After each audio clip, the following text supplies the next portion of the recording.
keep it real with you. I don't know. Is my camera starting and stopping? Is it working? Actually, it looks like it's working now. Damn. Maybe it's actually okay. Oh my God. I spent this.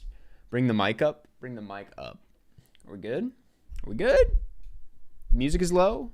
Turn the music back on. Damn.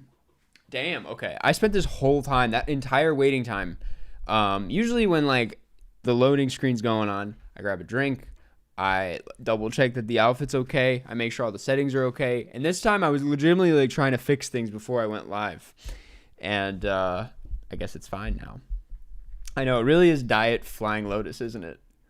Brother, what is that music? Dude, people loved the music today. The music is, I'll drop it. It's called, it's royalty free. It's through my service.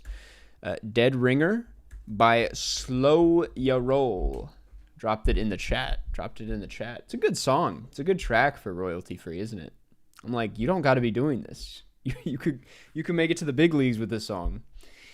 How's everybody doing? It's good to be here. Welcome to the Broadkarst. It is August 20th, 2025. I'm gonna crack open a bubbler. Sponsor? No sponsor. No. And I'm not gonna get into it. Dude, I've had a busy week. This has been an insane week. Before I get into it, I want to say hello to everybody that's here. Some of the first people that were here. Homer Simpson fan, first chatter of the day. Homer Simpson fan, good to have you here. Elizabeth, how's it going? Boston's stuff. Gus on the bus. Movie Master Marco. Sasha, good to see you. Soul Planet Bazaar. Tomas, Will, Oren, Outer Space, Delaney, Davey, Cyril, Kieran, Curtis, Jimmy Shoes, Surav. Some new names in here. ZJ13, some regulars in here as well.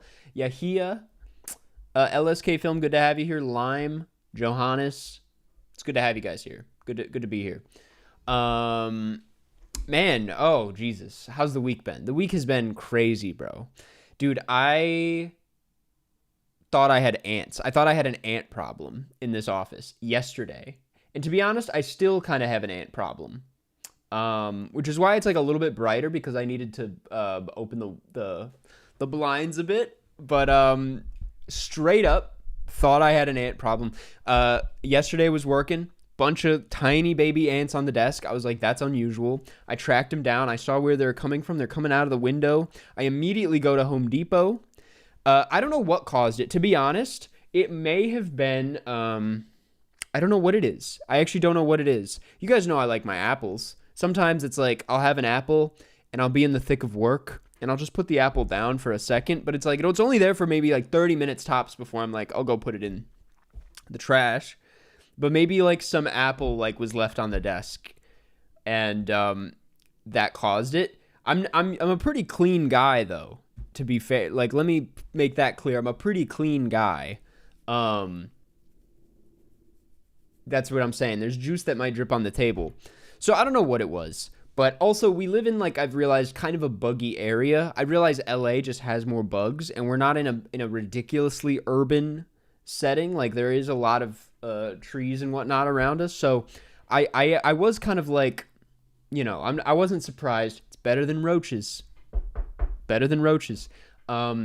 Anyway, I went and bought some of those ant traps from Home Depot, and I bought if anyone wants an ant trap review, I bought the Raid ant baits, and they're okay. They're not very satisfying, but I do think they did the job.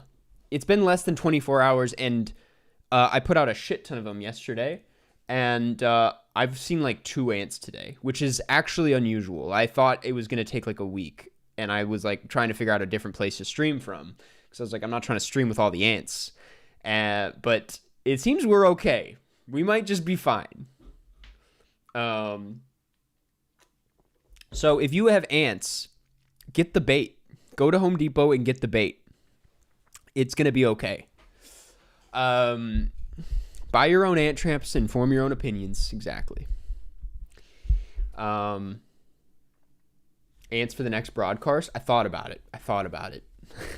I'm the ant bully today. I was bullying the fuck. Dude, you feel so evil when you're dealing with ants. I'm like, I'm baiting them to come and like check out this poison, and they're all coming, and they're like that was the thing when I set them up. An hour later, The desk was like, there were a lot of ants, and I was like, that's disgusting and terrifying.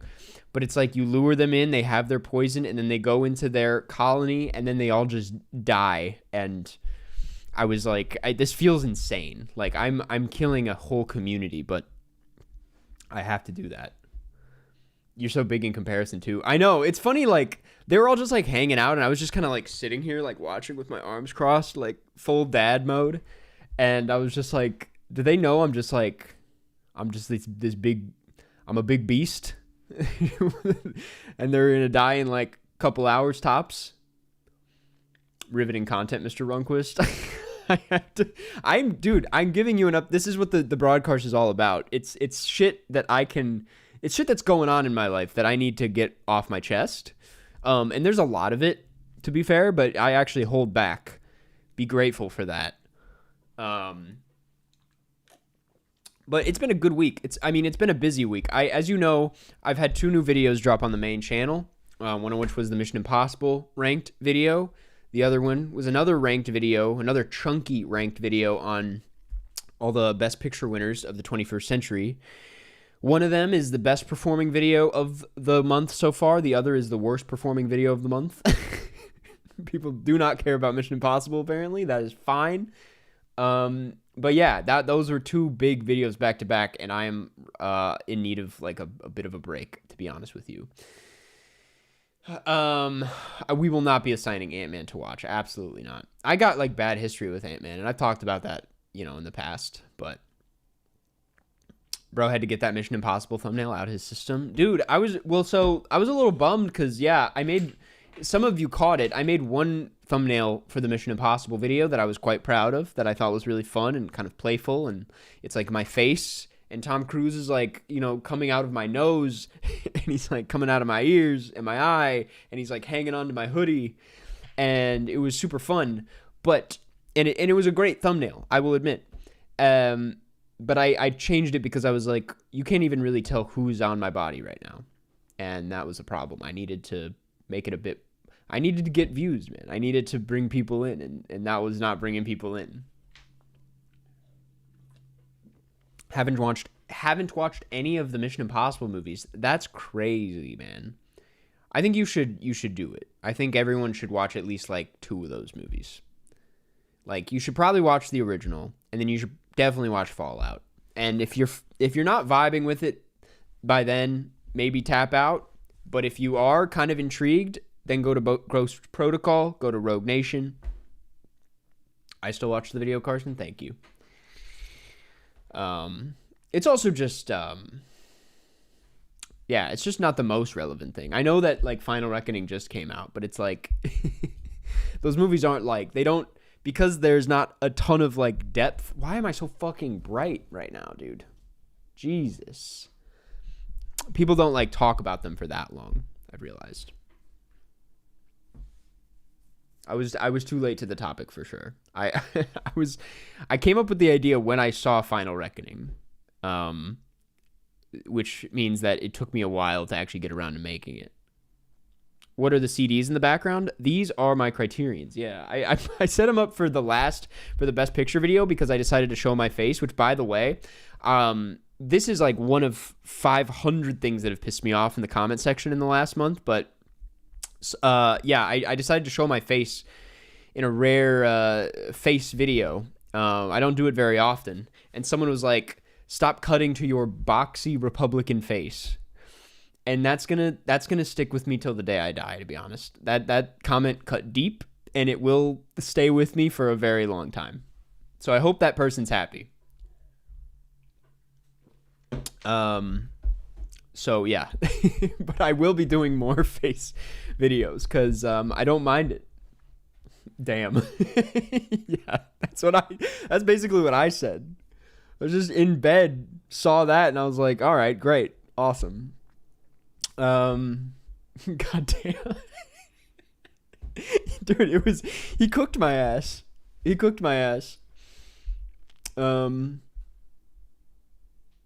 Karsten, you need some art on your wall, man. If I was America, I'd mail some prints or something. I got wall art. I know. I have some. Let me show this one off that I'm considering putting up in the background.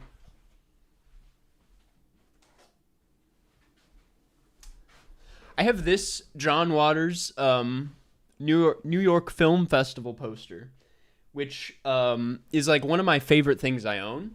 This is a better way. I'm not gonna like show too much of it, but it's got a lot of funny little things on it, and I've been considering putting that up there. Maybe I'll put it up right now. I have. Oh nope, I can't. Well, maybe I can temporarily. There's a thumbnail, the thumbtack. I'm gonna.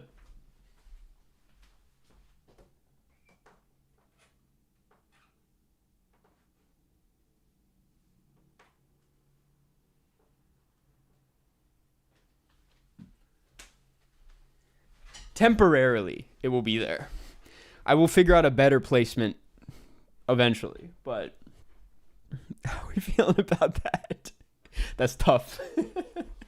Bring the goat back? I do need to bring the goat back, don't I? I should just do a decorating stream. We should do a stream where we just kind of like figure out what the background is. Because I don't want to, what I will say is that like, it's not, here's the thing, man. I don't want to be, and this is just me being annoying. Like, I don't want to be the guy with the shelf with the Blu-rays, because like everybody does that, and there's nothing wrong with that. I have shelf with Blu-ray. That's something I do own, but I'm just like, what's a more interesting background? And the best I could, and you know, I'm not saying I'm better at all, because I got nothing. I have yet to figure out what's better.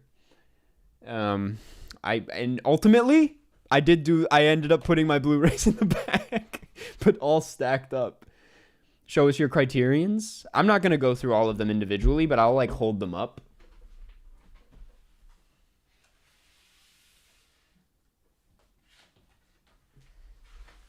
Here they are.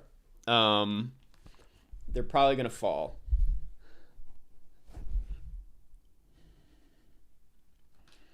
And then I got like a few box sets outside, but those are more so in the living room on display because they look nice. Oh.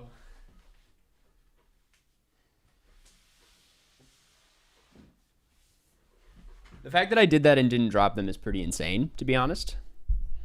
I also just got the Gummo 4K. I bought a Criterion for the first time in a long time. I haven't done it in a while, but my girlfriend and I went to Barnes & Noble, and the 50% off thing was still happening, so I was like, dude, let's do it. And I got Gummo, which I've never seen, but I'm going to pop in that 4K Gummo one of these days when I'm in the right mood. Dude, I did something that is quite embarrassing, and I'm only admitting it publicly because I would imagine this has happened to other people, and maybe they'll feel comforted in knowing that it happens to more than just them.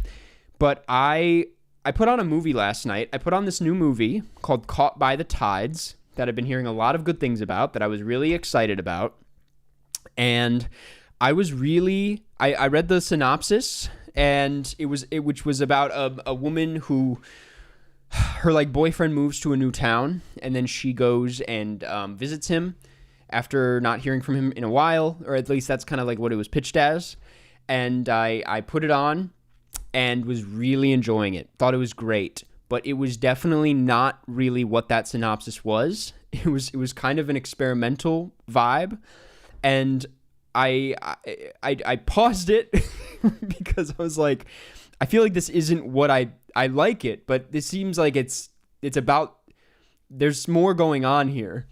And it's different than Sinners. It's even more, it's more different than that.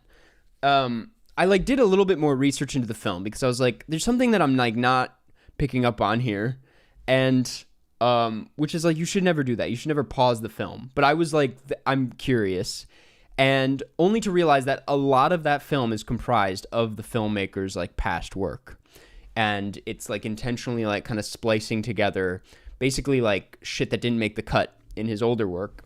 And so I was like, I'm loving this movie so much, but I feel like I will get more out of it later on, having seen his other work. So I had to tap out. And I just had to share that experience. If any of you are trying to jump into Caught by the Tides without knowing anything about it, you should know maybe a little bit about it. Because I think that I personally, I was like, I would rather watch this with that in mind. So anyway. I was having a crisis. I was like, I feel like I'm doing this all wrong. I fucked up.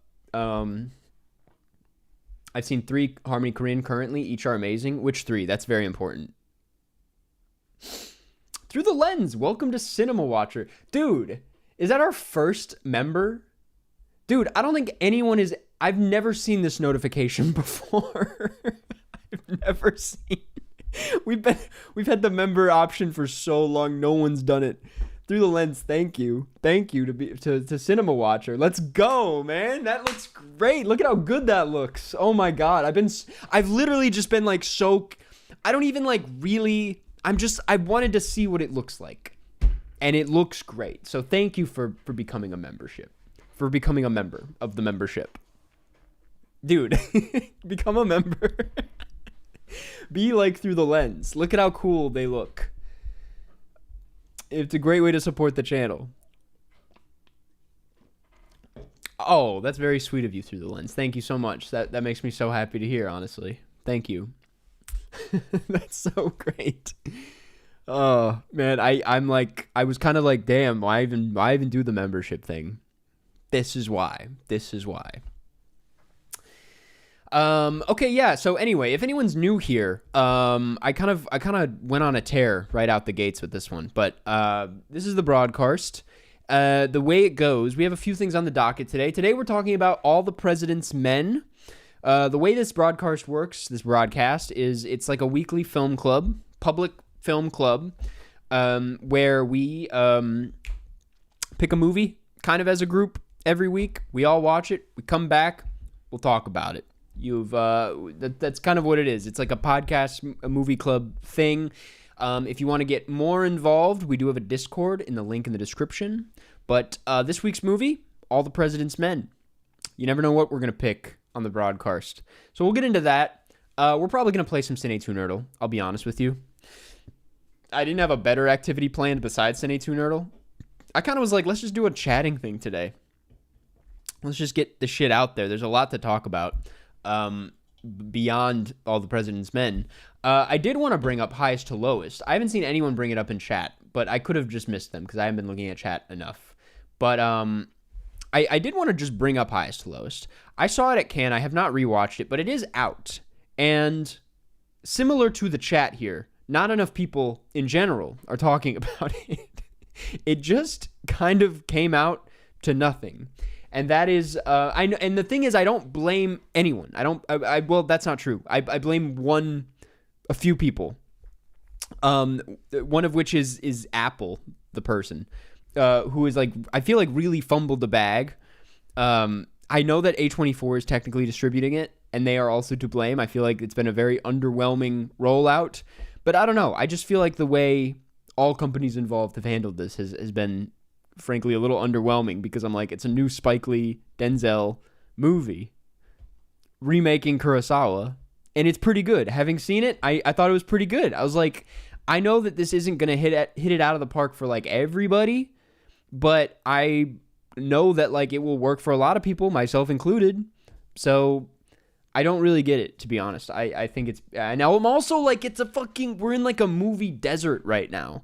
Like, besides Weapons and I guess Nobody 2, which, like, okay, I'm like, why? What is that? There's just like, this could be the one, man. This could be the August movie. So I don't know. That's been just a little disappointing, and I will take any time I have to hype it up a bit and say go see Highest to Lowest, because it's a good movie. Even though I was gonna say I can't blame you guys, because like it's barely in any theaters. Yeah, dude, August is always tough. I was like, no one has like really. I was getting in my head because I did 2 ranked videos in a row, and I was kind of like, you know, all love to I'm not going to call anybody out, because actually, no, I will, because I like the videos, but like all love to Binging with Babish. But like, I don't want to become the ranked guy every single video. And there's not a problem with that, because his videos are really great and really entertaining, and I have no problem with the ranked stuff, but like, I don't want to be ranking things every week. So I was getting in my head about it, but then I was like, there's really nothing to see besides like Nobody 2. But Nobody 2 is not really worth making a video about, in my opinion. I'm not going to see Freakier Friday for many reasons, but yeah, anyway. What am I saying? The ants are getting to my head, man. Marty Supreme trailer thoughts. We talked about it a little bit last week. It's good. It's good. It looks great. I was I got into it with my roommate. We were talking about, like, I don't know which one looks better. It's been such a fun debate. I know it's like, it sounds so silly when you zoom out and you're debating which Safdie is better, but like personally, and we both kind of came to an agreement that Smashing Machine looks better. So yeah. Do a ranking of Karsten live streams. I don't know, man. I that doesn't sound that fun. Someone did suggest in the comments of my new ranking video that I do a ranked video of all my ranked videos. And I know which one's at the bottom. It's Scorsese. Because that was not a very great... I didn't even watch all the movies for that video. Like, what... I can't believe the stuff I used to put out there. When will you do a Coen Brothers rank? That's got to be next. It's that or Spielberg next. It's kind of amazing that I haven't made those yet. It's also kind of amazing that I haven't seen an ant yet. It's like, it's too quiet kind of thing right now. It's going to be a fun stream. Dude, people are always asking for Yorgos ranks, and I'm like, he's like constantly churning them out. Like, we got to wait until there's like Coen's, we're due, because they don't seem like they're going to get back together. Like, the duo thing seems like in the past. And so it's like, yeah, we're ready for a Coen rank. I'm also kind of like, that's why I was like, I don't know if I even want to do the Denis one, because Dune 3's not even out yet. But yeah, I'm just, you overthink things. Gregoraki ranked? Maybe once I Want Your Sex comes out. A Kurosawa ranked would go hard, yes. I would love to do that. Harley Shimani ranked? He's got one movie, bro. It's one movie. You should do a director tier list. I believe there was one in the Discord. I know. Yeah. Someone did link a good one in the Discord. I may have lost it by now, but I was going to do that. I don't know if I'm going to do that today. I mean, we could do it today, I guess. I'm going to see Lurker tonight. I don't know if anyone has seen Lurker, but I'm looking forward to it. We'll report back. Carpenter would be fun. Carpenter goes deep. There's a lot of Carpenter people don't know about, I feel like. Guadagnino, same thing as Yorgos, man. Him and Yorgos are probably, and Soderbergh are like the most active filmmakers I know. Like, we really truly got to wait it out. Also, Guadagnino, I'm like, he's not even reached his peak yet. Like, there's a Guadagnino heater that has not even been born. So I have to wait that one out. Discord, how do we join? It should be in the link in the description. I hope it still works. It should still work. Mike, I know I need to honestly, I should just watch more of his filmography in general besides ranking. But yeah, the ranked would be fun. I should rewatch Audition. Do you miss Minnesota? All the time. Honestly, yeah. I won't get into it too much, but like, yeah, I love Minnesota so much, man. It's truly, yeah. And I thought because I lived in Minnesota, moved to Chicago. Took me like 3 years before I like really fell in love with Chicago. And by fall in love with, I mean where I didn't constantly think about Minnesota, and I was like excited to be in Chicago. It took me a while to get to that point, and then I got to a point where I was like, yeah, Chicago's like probably the best city in America. I do still think that. And then I moved to LA, and I was like, well, now I just miss Chicago. But then like I went back to Minnesota recently and was like, no, this is it. Minnesota is the best place. I love Minnesota. It is Yeah, I have such a deep love for that state. There's nothing like it. Like, I feel like because when I lived in the Midwest, but in Chicago, I was kind of like, well, Minnesota's just like, small town Midwest. And I'm talking about Minnesota. It's a state. But I was just like, it just looked small and kind of underwhelming next to Chicago. But now that I, like, don't live in the Midwest at all, I'm kind of like, there's this new appreciation for Minnesota. Because, like, now that I can see it from afar, I'm like, no, that's a special place. U.S. states tier list. I haven't been. I guess I could do that and just have a haven't been tier. I haven't been to a lot of them, but I've been to a good amount. There's some huge blind spots in my U.S. state catalog. Like, I haven't been to Texas. I've never been to Texas, and every time I bring this up, people are like, "You don't gotta go," and I'm like, "No, I want to go." I've never been to Hawaii. I've never been to Seattle, Washington, but specifically Seattle. I've been to Florida, unfortunately. I've never been to Louisiana, and Louisiana is actually, like, big on my list. I really want to go to Louisiana someday. Never been to North Carolina. No, I've never been to Washington, D.C. I've never been to D.C. Like, I feel like that's a thing that a lot of people, like, you have to go in, like, middle school or some shit. Like, that's a required trip, I guess, for a lot of people, but I've never went. I've been to Sweden. I have been to Sweden. I visited Stockholm for 2 weeks. And, that was a really interesting experience. That was the first time I ever did a solo European trip, which is obviously, like, that's something that, like, everybody talks about wanting to do. And it's like a kind of a bucket list thing. And I did it. And dude, those trips are tough, man. They don't tell you how lonely they are and how scary it is. Even in this, like, the safest, statistically speaking, like, one of the safest places on earth. Like, I was just like, I'm so far away and nobody I know is here. Besides, like, distant relatives who don't even really know who I am. Texas is great in movies, but living here is kind of a nightmare. I mean, that's the other thing is, like, it depends, like, where you go in Texas, I've heard. Like, I don't know. Are we fucking with Dallas? Because Dallas seems kind of rough. But I heard Austin kind of sucks now.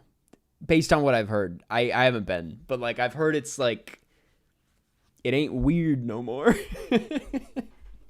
You been to New Jersey? I landed in Newark when I went to New York, but that's the extent of my New Jersey experience, which was a bit much, but I think that airport just kind of sucks from what I know. I was not a huge fan, but kind of convenient. I mean, if you want to, like, save money, I think it's a good place to land if you're going to New York. New York truly is the best place. And I say that as someone who's only, like, visited, like, for trips that were a maximum of, like, 4 to 5 days. And I've only visited maybe 3 times in my life, I think. It's probably, like, one of my favorite places. I have so much love for New York. And I would love to live there, but also, I don't know if I do. I like driving too much. I'm sorry. I am a huge car guy. I'm not a huge car guy, actually, but I like having a car. What's the country you are dreaming of traveling to? I mean, listen, man, I am, like, I would love to go to Japan, of course. I would also love to go to, and I'm not saying this because of the meme, but I would love to go to Brazil. I would love to go to Brazil and anywhere. I mean, I want to go to Colombia really bad. I want to go to Argentina. I've been really wanting to go to South America recently. I do not know why. I have been to London. Are we just running down the list right now? I have been to London, and but I feel like I haven't properly done. Oh, dude, I want to go to Ireland really bad. New Zealand, yes. I do want to go to Turkey. My cousin went to Turkey, said it was a great time. I've done some serious time in Paris. brother. I lived in Paris for 3 months. I've been back many times since. Paris is I'm like I'm okay having not lived in New York and probably won't ever live in New York because I'm like I did a 3-month thing in Paris and that's enough for me. Like that was good. People shit on Paris these days. They call it overrated. I think it's fantastic. I think the people are a little mean, but like that's the charm, right? I haven't actually been in the BFI. No.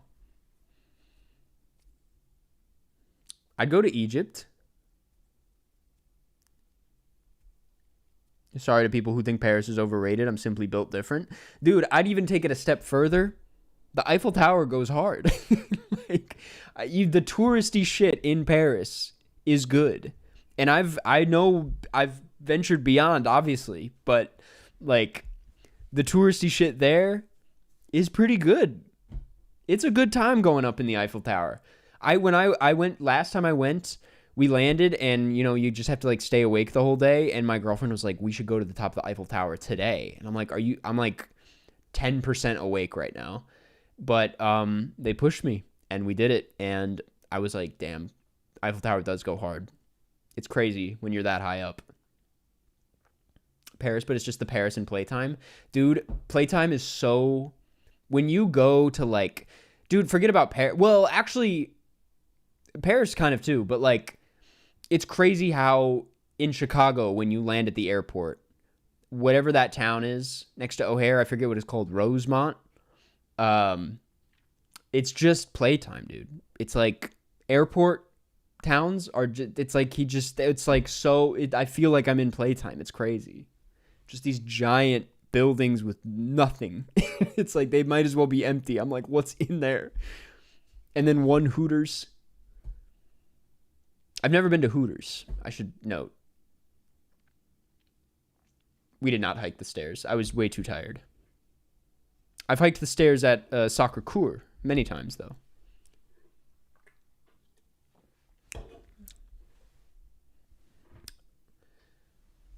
Some wild ass buildings near O'Hare, dude. That's like such an odd part of the world. Is that specific area around O'Hare? They got the 100 Gex tree around there. They got Hooters. They got Outback Steakhouse. Actually, it just closed. Will you be visiting Twin Peaks? I would love to one day. I've never been. Karsten, why are you lying? I saw you at Hooters last night. Damn. Called me out. Checking out any of the Nolan re-releases? I didn't even know there were re-releases. But probably. Are they doing Interstellar? Because I've been wanting to rewatch Interstellar for a while now. Depends where in Dublin you go. Yeah, I will be honest. I'm like completely... I don't know anything about Dublin. Like I'm just... I need someone to like hold my hand with that one. I just want to... Like I've been told so many times, I'm a huge... I love Guinness. And I heard that I haven't even really had Guinness because I haven't been to Ireland and had the true Guinness, I guess. Interstellar happened last year? God damn it, bro. What's your favorite I'm going to start over. What's your favorite outlier in a director's filmography? For me, David Lynch, his The Straight Story, and Martin Scorsese's Age of Innocence. So... From what I understand, you mean like they're one miss? Or like they're one kind of like not so them film? Or I guess it's not miss, your favorite outlier. Because like you could, I don't know. I feel like, well,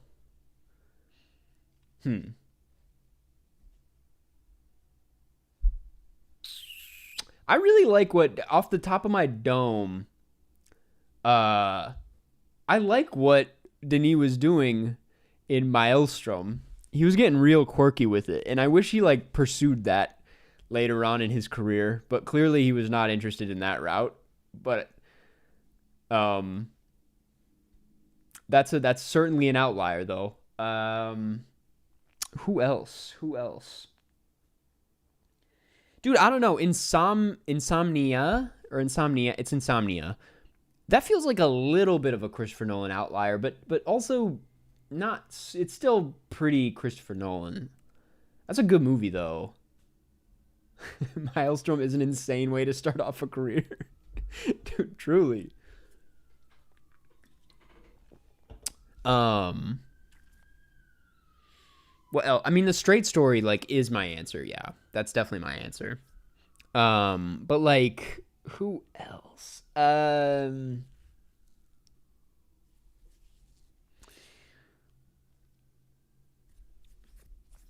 Hey Karsten, we met at Cannes. We cut in the line for Urchin. Love to see you. Keep it up. Love your work. Oh, good to see you. Good to see you, Jose. I appreciate it. Damn, dude. I'm trying to think. I'm like, who are other directors? Usually I don't like their outliers. Like, I couldn't even finish Kelly Reichardt's River of Grass because I was like, this ain't even her. This ain't even her. You could call Mysterious Skin a Gregoraki outlier. He gets a little serious with that one. It's a bit different from what he usually makes. Michael Mann I haven't seen enough. Also, like, everything I've seen from him has been pretty consistent.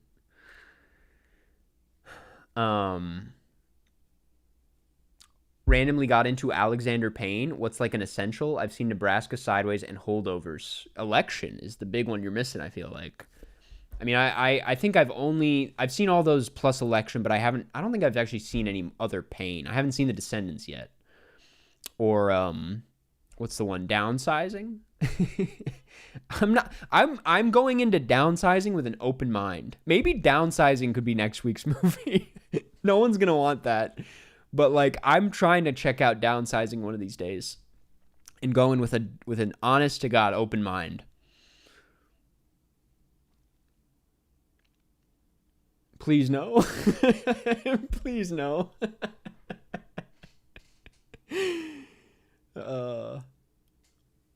Oppenheimer, no. I don't think that's a no. That's a Nolan outlier. Not as much as Insomnia, at least. Or like, dude, The Prestige is like kind of an outlier. Dude, History of Violence could be a good one. I do want to come up a bit in the timeline. I don't know what I'm trying to say. I'm not trying to get in the 70s again this week. We've been doing too many 70s, too many Dustin Hoffman movies. We need to jump forward a bit. So I would be down for History of Violence. That could be fun. Well, fun might, I don't know. Now you're just saying stuff. I know. There Will Be Blood truly is an outlier. You know, you're actually like, I don't know if you're trolling or if people are going to be on the same wavelength, but There Will Be Blood is more of an outlier than Inherent Vice, for sure. Like, he's kind of a silly director most of the time. There Will Be Blood is pretty, I mean, there's some silliness to it, but it definitely it feels a little out there for PTA. Does Steven Spielberg have outliers? I feel like he has so many different movies that I can't really think of any. Yeah, he's a toughie because he really does like everything he's made. I'm like, well, that's a Steven Spielberg movie. Karsten, can we talk Mission Impossible rankings? I have some thoughts. Get into it, brother. There's a lot of Mission Impossible 2 defenders in that comment section.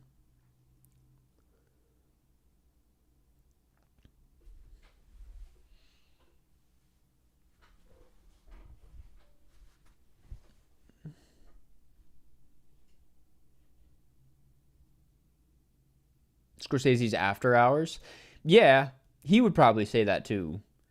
I do think Age of Innocence is a good answer though, from the original question. Like that's a good answer for Scorsese.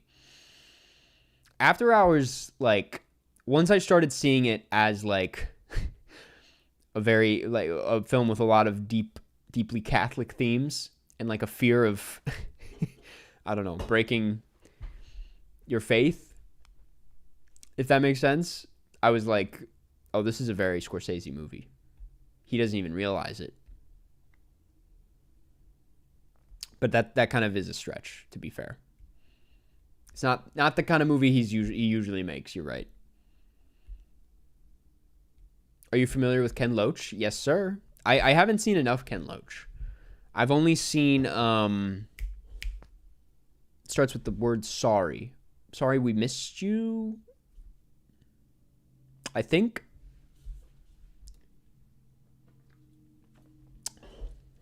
After Hours is just a guy having the worst day. It's an Uncut Gems on anxiety meds. Dude, yeah. Everybody say hello to John. John is here. He's our lovely mod for the day. Also, is Michael here? Michael said he was going to be here today. All of Karsten's men are here now. Yeah, I couldn't get into all of Karsten's men until we actually had my men here.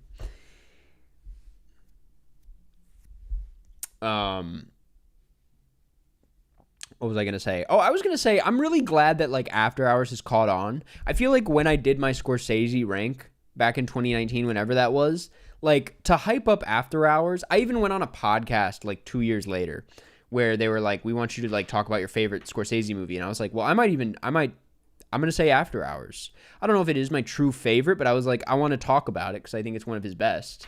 And I remember, dude, that was like that was a crazy thing to say. At that point, like you could not say that. And dude, and now people hype up After Hours all the time. It's like kind of a Gen Z hit, I would say. Something about it is really clicking with Gen Z. Karsten can't read. True, it's true. Actually, I don't know what this hat says. I was told to put it on though.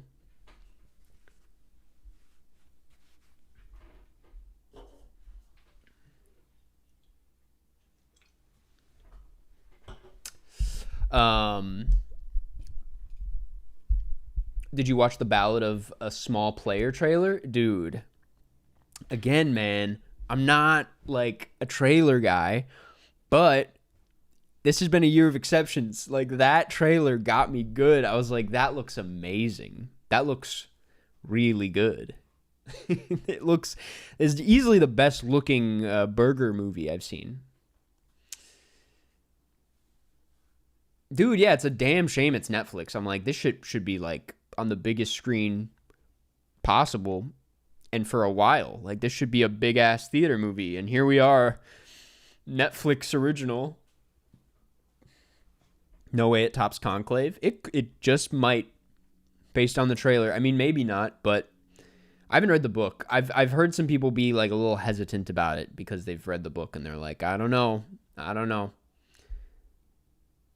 Burger kind of earned it, man. I mean, All Quiet, like, I was thinking about this in light of the Oscar thing. It's like that. It's crazy how that became an Oscar villain like halfway through the ceremony. Not because anyone thinks it's like a truly bad movie. It's actually a pretty good movie, but because it was like taking everything, people were at least the party I was at, people were like, "Fuck you!" Like, you know, it was fun to hate on All Quiet on Oscar night. But looking back at it, it's like, yeah, it was a pretty like serviceable war movie with some really beautiful cinematography. And then Conclave, he showed us he can have a little bit of fun while still making a pretty damn good movie. And so now he looks like he's going full crazy town with it. So like I'm looking forward to it, dude. I think Berger is I think he's a talented director. Yeah, I'll probably never watch All Quiet ever in my life. Like that's a movie I never would have watched if it wasn't like such a big Oscar movie, to be completely honest with you. Like I probably would have just skipped it. And it's not one I ever see myself rewatching. But Conclave, I'm like, that's when I'll probably see that like 5 more times in my life. Don't you think war movies get little respect? I mean, I think war movies just fall. I mean, we talked about this a little bit in our genre tier list. Like, the war movie is just it's a little bit of a thorny thing because you kind of, you don't want to be like a pro-war movie. And so I feel like they so often get really boxed in to feeling a certain way, and there's so many classics and so many greats that to make a unique war movie is a tall ask. I mean, it's a hard thing to do. I can't remember. I don't know when the last truly unique war movie I saw. I can't think of any. Which is why it's like when you see a really good one, like a new war movie that really hits, damn, you know. That's why I kind of respect 1917. It was trying to do something new. But again, it like kind of like the heart and soul that makes movies what they are just like wasn't there for that one. It was kind of just a technical marvel. The Five Bloods is a great example, actually. That's probably one of the that's why I respected that movie so much. Even if it wasn't a, home run, I was like, well, this shit's interesting. So yeah, I think it's I want to love war movies more. I want to respect them more, but it's tough. I mean, I just watched The Hurt Locker, and that was an interesting war movie. I wasn't really there with it, but Warfare, I thought did a lot of interesting things. But also wasn't like a full, like, they're tough, man. They're tough. The zone of interest count? That's an interesting question. I guess most people would say no, but yeah, I don't know. I would classify it as a drama. Is Veteran your favorite Peggy album? No, I think the new one is better. Dude, what music dropped? Oh, I listened to some of the new Chance the Rapper album. Was pleasantly surprised, as I'm sure most people were. Like, there's some real good songs on there, and I was like, he's still got it. He's still got it. I think I've like outgrown it. Admittedly, like I think I've outgrown the Chance the Rapper thing, but I was like, it's pretty good. It's nice. Production sounds nice. He sounds good. His lyrics aren't making me cringe. I'll take it. Though it's like it probably would have been better if he cut like half of it. It's so long.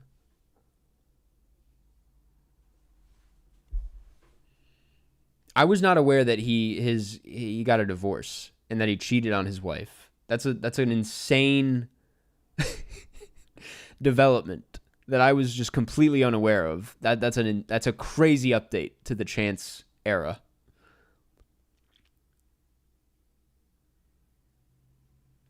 Dude, I still haven't seen Come and See, and I have it. It's in there. It's right between Tokyo Drifter and Cat People. I gotta see it.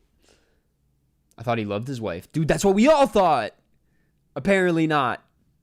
Apparently not enough, I should say. Apocalypse Now, probably the best war movie? Possibly. I'm trying to think what is my favorite war movie? It might be Apocalypse Now. I really liked Paths of Glory. Paths of Glory is a great war film. What were the chances?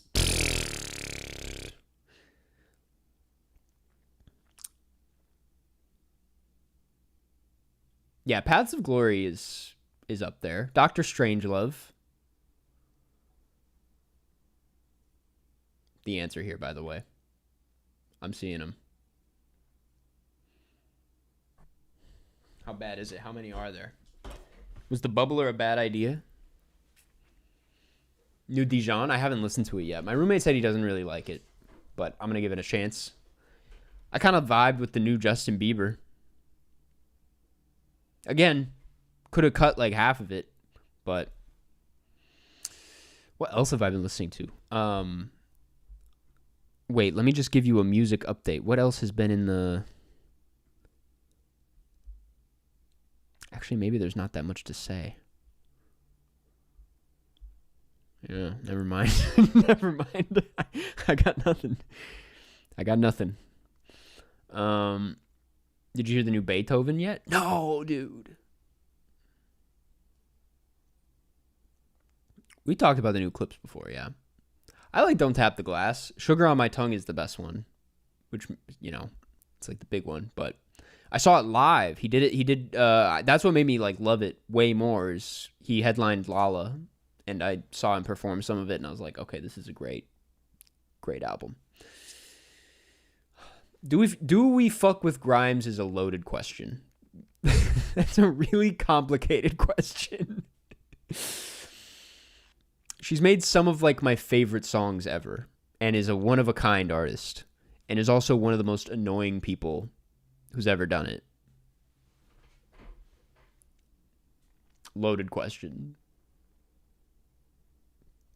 Next week's movies, we'll talk about it. We'll get into it. I guess, how long have we been live for? We've been live for a good minute now. Nearly an hour. I guess we'll talk about All the President's Men. Yeah, I think we're good to hop into All the President's Men.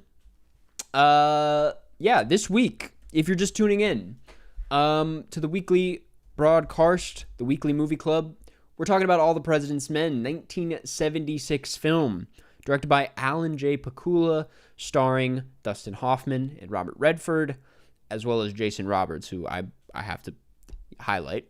The synopsis reads, two green reporters and rivals working for the Washington Post, Bob Woodward and Carl Bernstein, researched the botched 1972 burglary of the Democratic Party headquarters at the Watergate apartment complex. With the help of a mysterious source, codenamed Deep Throat, the two reporters make a connection between the burglars and a White House staffer.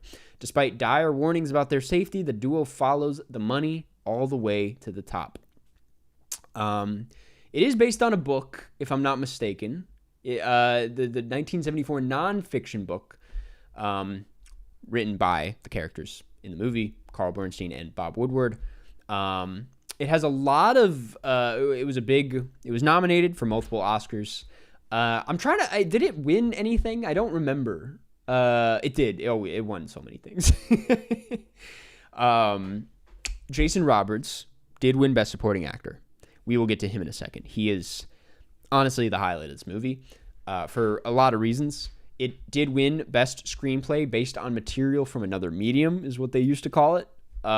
It won Best Art Direction, which is not an award that they have anymore, and it won Best Sound, which is like really kind of crazy to see. That's crazy. What else was nominated? Wait, I have to see what else was nominated that year, because that's kind of it beat King Kong. Dude, it beat the 1970... Dude. And that was the 1976 King Kong, which, if you guys know me, you know I go hard for that movie. Probably did not deserve Best Sound, but, like, great movie. It beat Rocky, it beat Silver Streak, and it beat A Star is Born for Best Sound. Also, the one that won Best Picture that year was Rocky, which, fair enough. It also was nominated with Taxi Driver and Network, as well as Bound for Glory. So yeah, it was a big deal. It was a hit, which is crazy. I just think about a movie like this. It has an interesting place in history, and you could argue it is one of the first true, like, investigative thrillers, would you say? Like, at least of this kind. When I think of movies like this, where it's people trying to, like, uncover a case, and the people are mostly like journalists. Obviously, having just watched Spotlight, that is the one that comes to mind. Like, I feel like Spotlight borrows a lot from this movie. I don't think it is subtle about it. I know it's more of a police procedural, but like Zodiac, I feel like is a similar style, especially with like the paranoia. I mean, it was a pretty influential movie. It was also, I should note, it was selected for preservation in the United States National Film Registry by the Library of Congress as being, quote, culturally, historically, or aesthetically significant, which I thought was interesting. And obviously, like, yeah, you can totally see why. Yeah, this is a tough one. I don't know why this is a tough one to talk about. How many of you... I'm seeing favorite Broadkarst yet, which is great to see. I'm seeing thought it was a 4 out of 5. I kind of had no idea what was going on, though, which is interesting.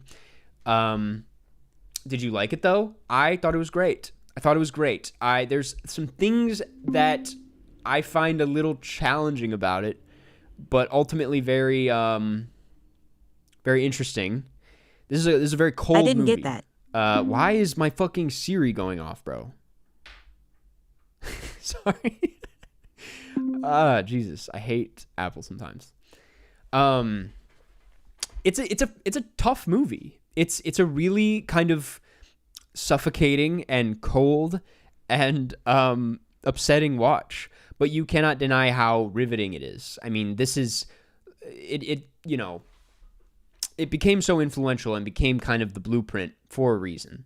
It's incredibly written, and what's fascinating about that is like how many drafts it went through. I'm not going to go through the whole history of the drafts situation here, but there were a lot of debates between Redford and the many writers that came on to write this as to like what the tone should be and like how it should be written, and like I don't know, there was a lot of drama around the screenplay for this. Robert Redford, as far as I know, was the one who kind of spearheaded this. He's the one who wanted to turn this into a movie after reading the book. And yeah. Should also note, Deep Throat is a crazy nickname, bro. I think we can all agree, yes. I was gonna bring up Dick, the movie Dick, which is like, it's crazy that I watched Dick before this. That doesn't seem right. I was not aware of, I mean, obviously they're about the same thing, but two like polar opposite approaches. If you're looking for a fun watch, a fun take on the Watergate scandal, I would watch Dick, because All the President's Men is not fun. We all watching Dick. I need some bubbler. The craziest thing about this movie is that it was made like 4 years after Watergate even happened. Dude, is that true?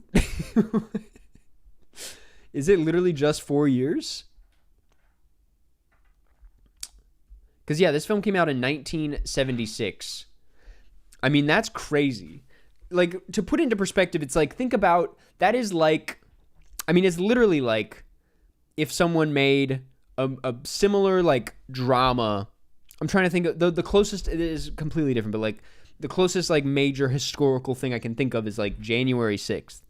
Like, if someone made a January 6th movie, the idea of, like, that being announced via some Variety article is, like, I would cringe at it. I'd be like, oh, no, don't do that. Like, even Eddington.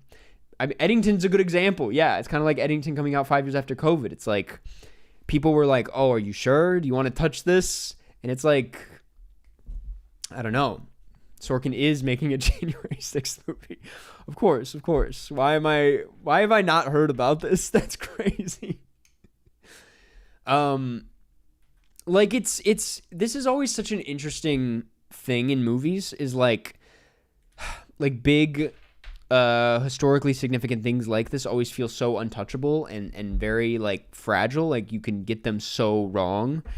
I can't think of like a lot of examples of them getting wrong, but that's mostly because like the movies that get them wrong kind of get brushed aside and never talked about again.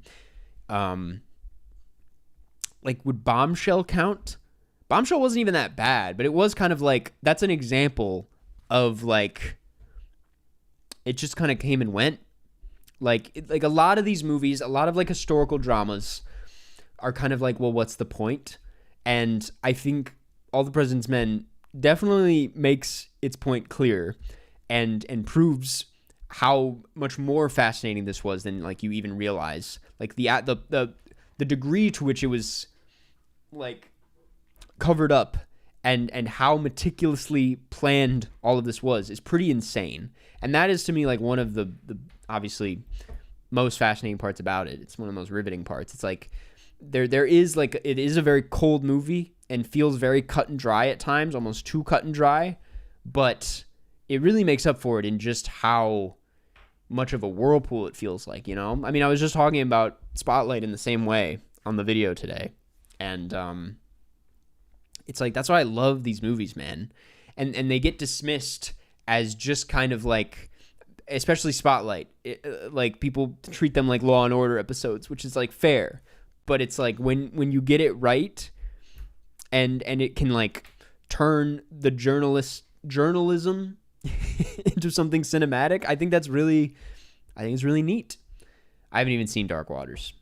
Dude, Mark Ruffalo loves those movies. He loves being in these movies. It really could have been longer. That's what's crazy, is it's already a pretty chunky movie.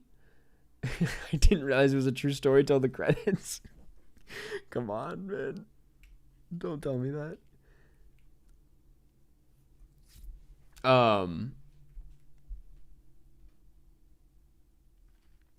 Dude, John, no way. Wait, that's crazy. That's crazy. Crazy that you're just saying that in chat. I'm like, everybody's gonna be like, who's Joey?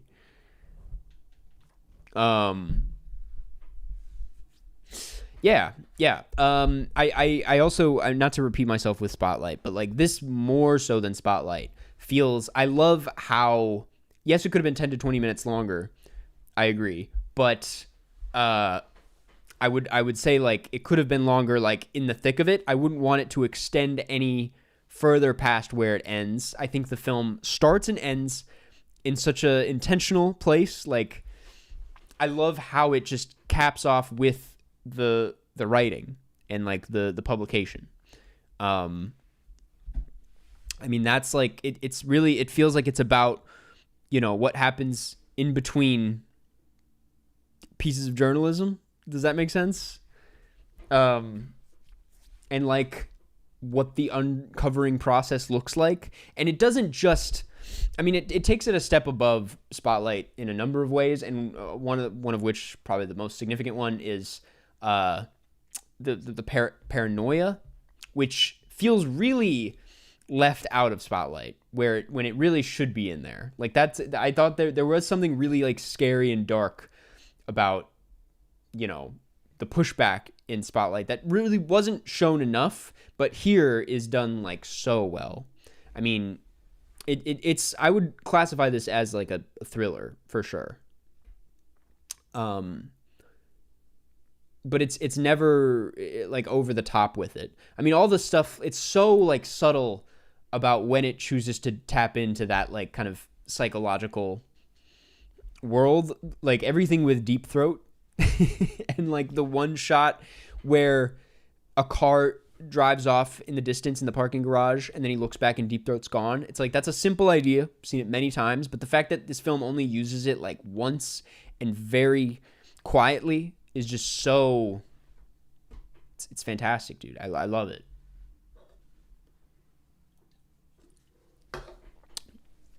The lighting, man, dude. The lighting is, dude, we'll talk about, that's the other thing, is like a lot of the time these movies, they don't need to go hard in the lighting department. I mean, this is another thing that this has above Spotlight. Spotlight is great. I just talked about it in the video, that like it succeeds without having to be super showy. That said, All the President's Men takes it a step beyond and looks incredible. I mean, the framing in this movie is so good. I love how it's like just that final shot of the TV. There's a lot of shots where it's, first of all, two things. There's a lot of split diopters, which is funny, but like I don't think a movie has used them this intentionally and this well before. I mean, it's a really like clever camera work. But then yeah, there's just all these shots where there's like something happening in the background, and it's a lot of like profile shots, and there's just like 5 different things happening at once, which I think it really works for a movie like this. It says a lot about how it's like the thing you're uncovering and writing about is not something that happened in the past, but it's something that's like actively happening, and like that's a really simple idea that they visualize in really cool ways. A lot of faraway shots here, dude, and dude, you know me, I love faraway shots. That's my favorite shit. It's an aesthetic from the 70s that like I really miss. I mean, these movies always look so good, and this is definitely like one of the highlights from that decade. Bro, the movie is literally called Spotlight. It's got to have good lighting. It's true. It's true. The first time I watched this movie, it influenced the way I wanted to direct.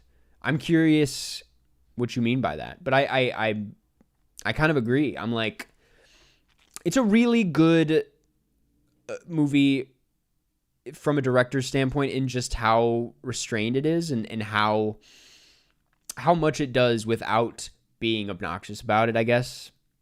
You could argue that it loses some flavor in just how much it holds back, but I don't think it's unaware of this. And I mean that in how they use Jason Roberts, who is the only one. It's funny, he's the only one that got an acting win from this film. And I feel like he kind of serves as not so much like a comic relief figure, but like he breathes a lot of life into this, where Robert Redford and Dustin Hoffman, both fantastic. They both deliver great performances, but they're just kind of like these really stressed out, kind of upset and angry and anxious, journalists. Whereas Jason Roberts he's just kind of like a gives no shit kind of guy. His final line, which I'm gonna misquote and I'm not even gonna get it right, so I don't wanna. It's Roberts. Okay, thank you. His send off is fantastic in this film. The note he ends on, it's probably my favorite scene in the film. God, I'm gonna get the quote right. 1 second. I'm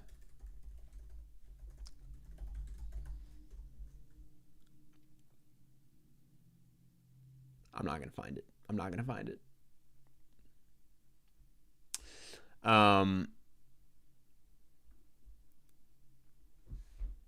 You can thank the French New Wave for influencing New Hollywood. I mean, yeah, man. That's but we gotta show some love for all the president's men as well.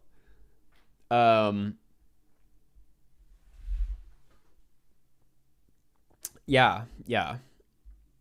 What else? I was hoping someone would find the quote, but I don't think it's gonna happen. The sound. I did want to talk about the sound.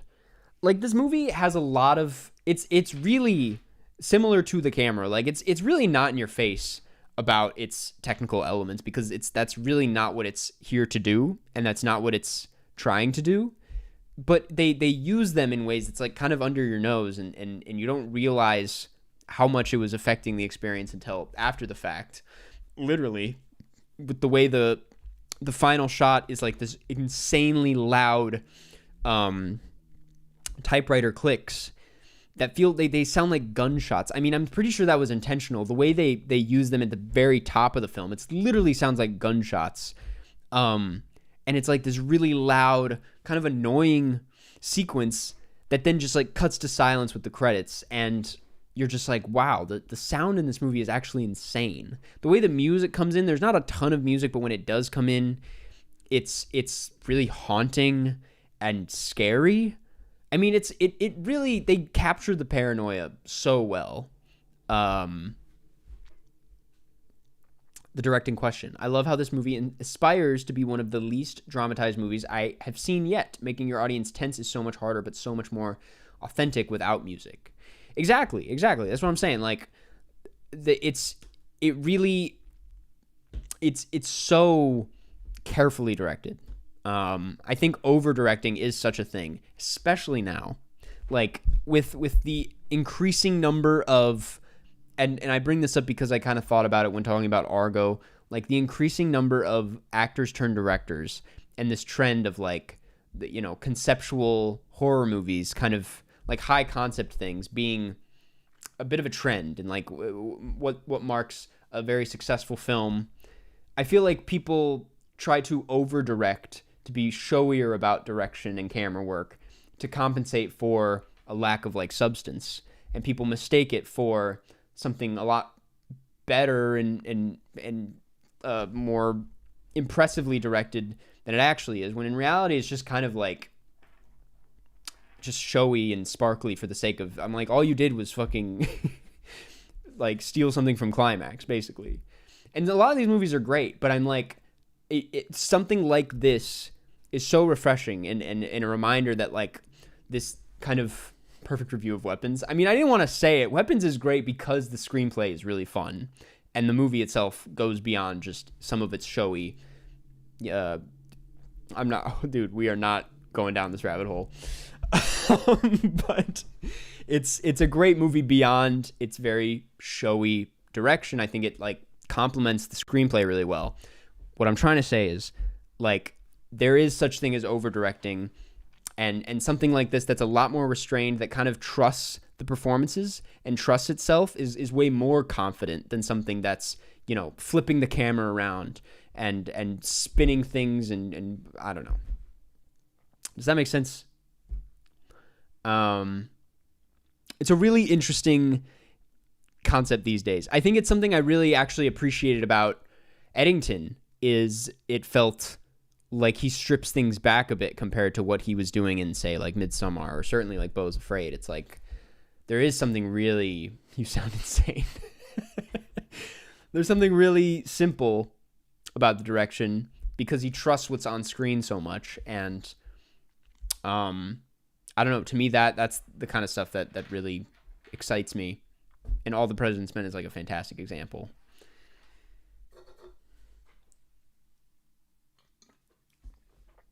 Did I miss the stream where we talked about weapons? I didn't we didn't talk about it proper in a stream, but I do have a video on it. You can go watch. I liked it though. It's a good movie. We should watch The Post next week. No, we need something different, man. We can't go from one Dustin Hoffman movie that was going to star Al Pacino into another Dustin Hoffman movie that was going to star Al Pacino, and then jump into another Watergate movie. We need something fresh. We need something completely different next week. Nothing's riding on this except the First Amendment to the Constitution, freedom of the press, and maybe the future of the country. Not that any of that matters, but if you guys fuck up again, I'm going to get mad. That's the quote. Yes. Thank you, Will Herbert. Hebert, not Herbert, for pulling that quote. That is, yes, it's and the way he delivers it, Jason Robards, is so damn good. I mean, it's so funny, and it feels like the first time you get so sucked into this again whirlpool, and you feel so like claustrophobic and paranoid that when he drops a line like that kind of feels like it brings you back to the surface a bit, and recognizes the weight of the situation, but in such a kind of, I don't know, nonchalant way. Oh, dude, it just hits so good. Robards, how the fuck do you pronounce it, man? I don't want to watch Hook. I'll be honest. I don't want to watch Hook.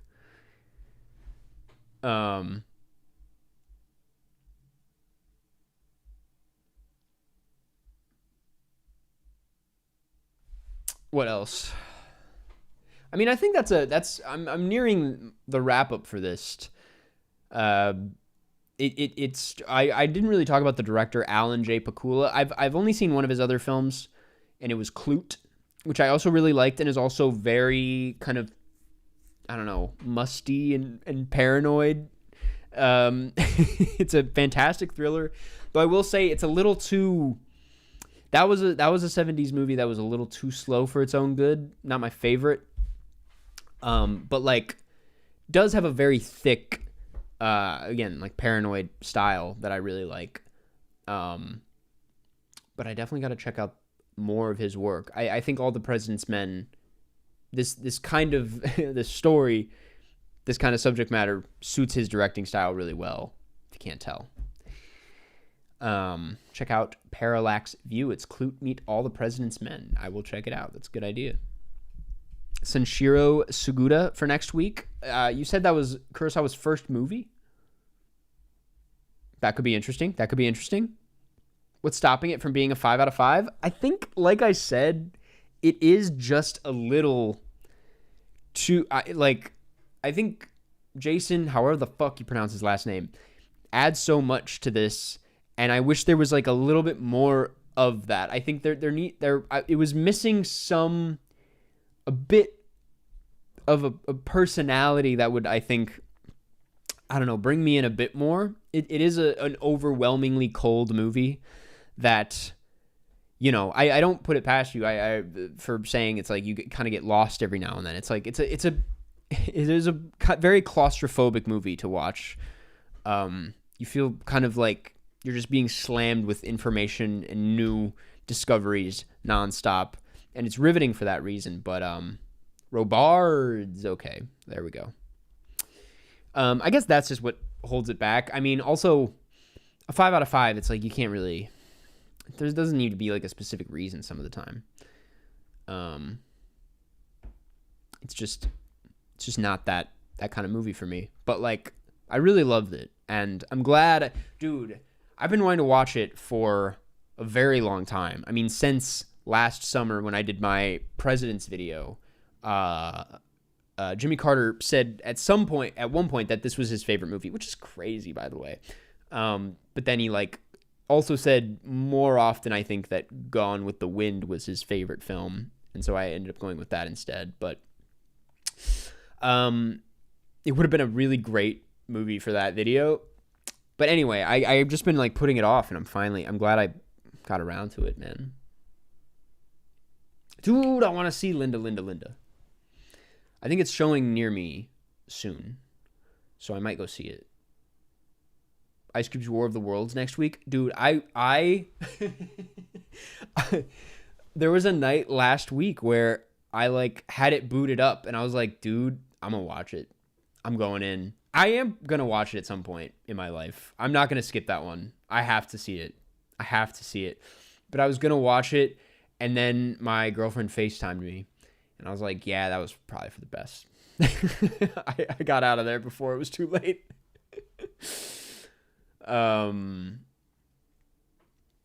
Dude, Safe by Todd Haynes would be kind of crazy. Yeah, let's start thinking about next week's movie. I gave this, to wrap things up, I gave this a 4 out of 5, but I'm kind of leaning towards 4.5. Did I give it a 4 or 4.5? Because I'm kind of leaning 4.5. I really liked it, especially with some time. I'm like, I gave it a 4. I might bump it up to a 4.5. Definitely recommend. Funny enough, it's going to be on the Criterion channel, I think, next week. Or next month. They announced it very recently, so yeah, gotta check it out. If you haven't seen it, you should check it out. Okay, let's talk about next week's movie. I have a few ideas. You know me, I bring some of my own ideas here. I ultimately get to pick the 4 because it gives me some choice. These are 4 movies that I want to watch, and you guys pick which one. That's how we do it. Let's do a Lars movie. I only have a handful of Lars movies left. And the ones that I have left, I'm not really trying to watch anytime soon, that is. Yeah, I'm not trying to see Nymphomania Volume 1 or 2 anytime soon. I need to prepare myself for Dogville. And then there's just like the deep cuts. Yeah, I don't know if it's a Lars movie for next week. Brazil could be good. 1 Surf's Up, 2 Surf's Up, 3 Surf's Up, 4 Surf's Up. Let's get some Stagecoach love. Dude, I would watch the fuck out of a John Ford movie. I might suggest a John Ford movie. I don't know. Okay, so there's ones that I like really wanted to put down. One of them was, dude, a John Carpenter movie? I for sure want to put down Throne of Blood. Throne of Blood, I definitely wanted to put down because that was one I wanted to watch last week that didn't make the cut. I think it would be nice to get some international cinema in here. And I think it would be fun because of like Kurosawa. He's more relevant than usual right now. And it's a big blind spot. I haven't seen Throne of Blood. Vanilla Sky, I've never seen, and I was going to throw that in. So those are my 2 contributions, and then I was going to see if anybody had anything interesting in the chat. History of Violence was good. I'll throw in History of Violence.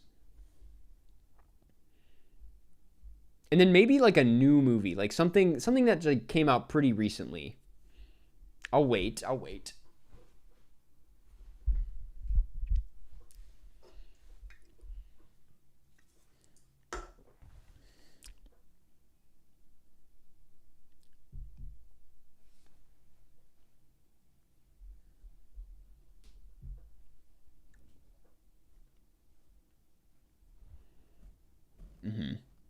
Dude, I do want to watch Nobody Knows, but I don't know if I'm going to throw that in for this. Oh my god, dude, I actually do want to watch La Ventura. I'm going to do Lavender. I don't care. I don't care. Okay. These are the movies. And I'm going to let this run for the rest of the stream.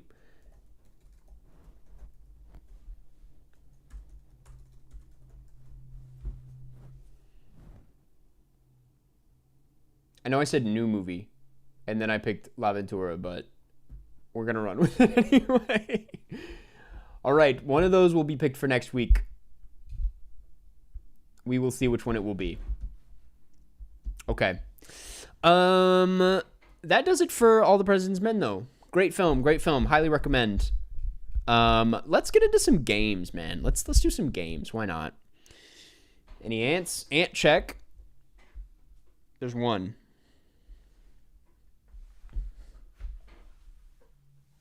I gotta go to Home Depot. Yeah, man. Let's do some games. Let me move some things around. And get into it. Dude, you know what I'm going to play before we get into Cine 2 Nerdle? And maybe this isn't even the best stream game. But New York Times announced a new game. And it's called... wait, how do I get there? Games.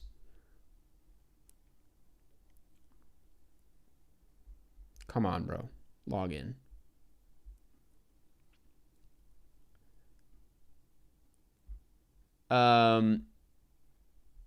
Pips, dude. Pips. Are we rocking with Pips? Is the community vibing with Pips?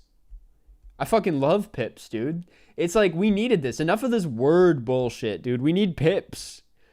Okay, we're gonna play some Pips. The Daily Pip. 1 second. Let me just set it up. It's gonna take a second. Okay, that's good. That's good, I think. It's a fun game. It's more than that, bro. Oh, shit. 1 second. Video capture device. Don't switch over. There we go. Okay, that's me. Okay, I think we're good. Yeah, okay. Dude, let's play Pips. If you don't know Pips, it is, I mean, we'll start with the easy one. For the sake of chat, not for me. I don't need it. We'll skip the tutorial. Basically, you got to put the dominoes in their corresponding zones here. So, like, for example, this needs to add up to 0. This needs to add up to 2. This needs to be a 4. So all we know is that that's a 4. So it could be here, but it also could be here. Well, it's kind of a janky system, but you get the point. This has to be, these have to be 0. So it kind of has to be, I mean, this is an easy one. You see what I did there? That was it. That's it. It's pretty simple. That was the easy one. Let's do a hard one, though. I'm skipping medium. I'm going right to hard. Okay. I don't know who Professor Layton even is. So 6 needs to be up there.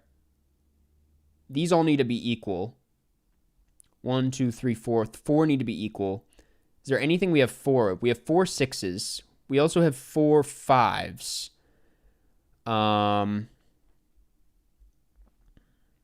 And then 3 equals. Well, one of them has to be like a double. So the 3 down here has to be 4. Because no other could fit in this spot. Which means then we have to put this one in here as well. Which means this equal has to be 6. Uh-huh. Oh, well, I guess it could be... Well, I'm going to vibe with this one. And then put the 3 there. That makes sense. This has to be 6. So we're going to throw this one up here. That doesn't make sense. No, that can't be. It has to be the other one. That has to go up there. And then this has to be here. Uh-huh. Yep. And then this needs to go... Well, no, that doesn't work either. Motherfucker. Wait, why doesn't that work, though? I guess... Well, no. Am I dumb? Am I dumb? What happened?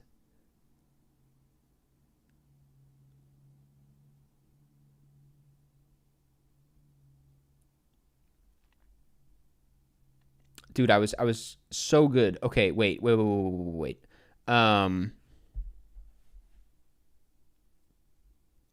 This needs to add up to a 4.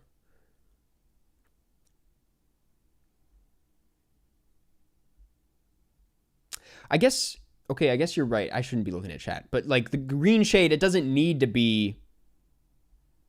You're right. It could be the 6. Let's try that. I shouldn't have looked at chat. Okay, so that's that. And then this needs to add up to 4.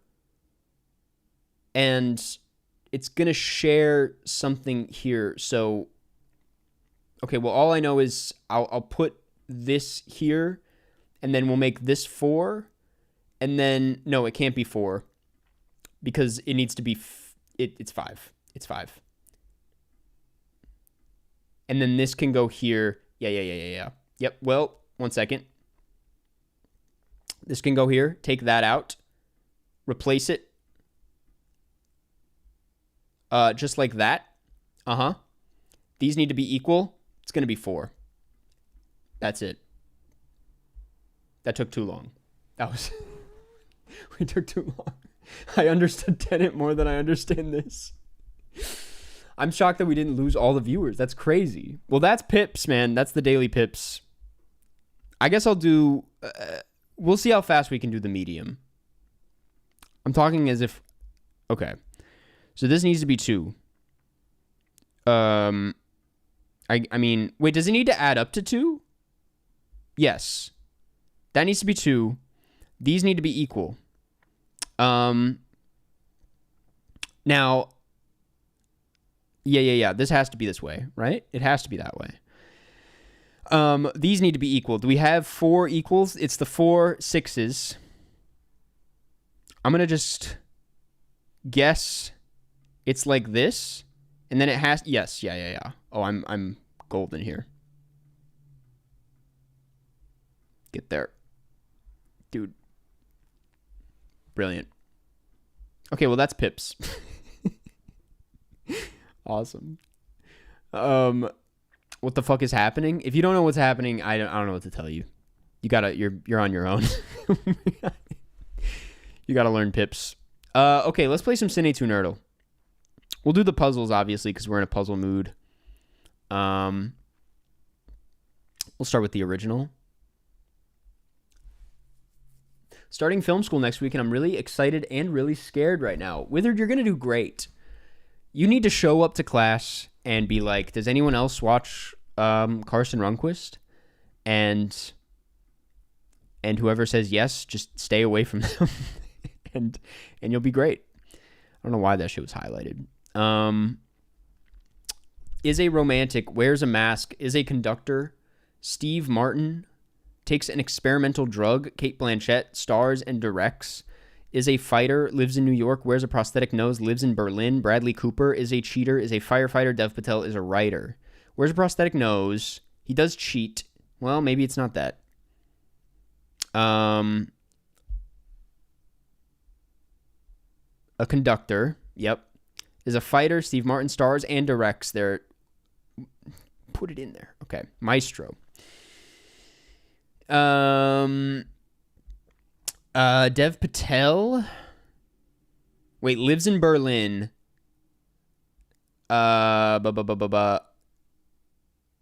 Lives in Berlin. Is a cheater. Okay, there we go. That was easy. Steve Martin.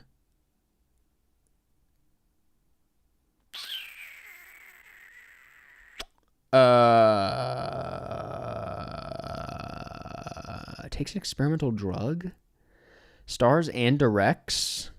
Dev Patel. Dev Patel does star and direct. is a fighter and wears a mask. Monkey Man. And then these two. There we go. That was easy. That was easy. Homer Simpson, I have arguably never been this depressed. I need to go back to therapy. Homer Simpson, I hate to hear that, and I'm very sorry to hear that. I think if this makes you feel any better, there seems to be a general widespread depression right now. Not to say that what you're going through isn't unique, because I know that's like not what you need to hear. I'm not saying that. I'm just saying that like you're doing great and you're doing your best. I know a lot of people, myself included, who have been just like more in the shit than they've ever been recently. And there are many reasons you could, say why, but like things are just kind of bad right now. And, I hear where you're coming from. I feel you. The best thing I can suggest is to get some, just sounds stupid, but like just go outside. Get some fresh air every time you can. Drink more water. Stay off the internet, honestly. And yeah, just take care of yourself. You got to take care of yourself when you can, because there's nothing is going to do anything for you on the internet. So things are pretty horrible right now, and I feel you. And it's going to get better is what I keep telling myself. Things will get better. But it's good to see you, and yeah, I'm sorry to hear that. Let's get into the reversal. Let's see. Working Girl, Breakdown, Gone Girl, You've Got Mail, Girl Interrupted, Shutter Island, Scream 3, Party Girl, One Flew Over the Cuckoo's Nest, American Psycho, A Cure for Wellness, Fight Plan, Blade Trinity, Trading Places, The Big Lebowski, and Wall Street. Okay. Working Girl. Wait. One Flew Over the One Flew Over the Cuckoo's Nest. Shutter Island, obviously. A Cure for Wellness. And Girl Interrupted. Psychiatric Facilities. And then we have Gone Girl. I mean, they probably don't want us to do the girl thing here, do they? Unless they do. They do. They wanted us to do the girl thing. Okay. Gone Girl. You've Got Mail would go with... Okay, break down The Big Lebowski, Gone Girl. I don't know what this connection is, to be honest, but...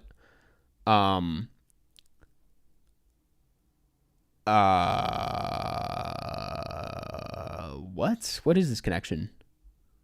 The Big Lebowski. Scream 3? I'm lost. I haven't seen a lot of these, so I'm a bit... Okay. I just moved one thing and it kind of worked. I will put Flight Plan up there. That worked. Was there a kidnapping, I guess? Okay. And then we got this. That was kind of luck. I'm not going to lie to you. Wall Street.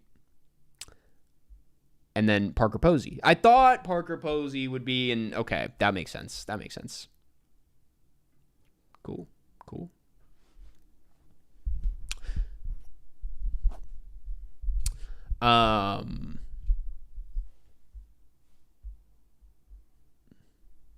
Yeah, do not use ChatGPT. I was also just talking to my roommate about this, how it's like, and I've said this on stream before. It's like there's aspects...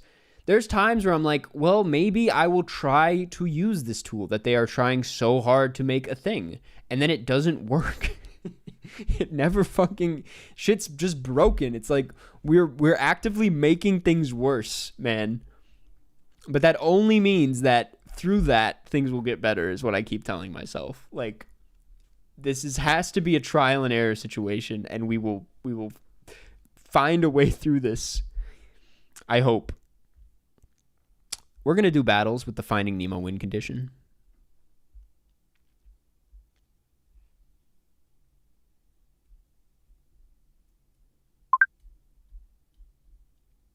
Yeah, let's check in on the poll. Throne of Blood looking like it's going to win. That's going to be sick. We needed this.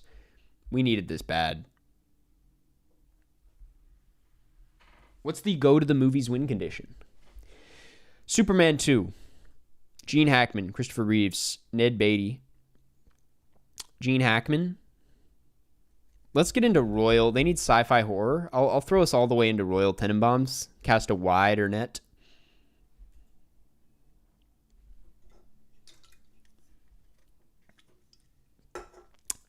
Lethal Weapon. Danny Glover.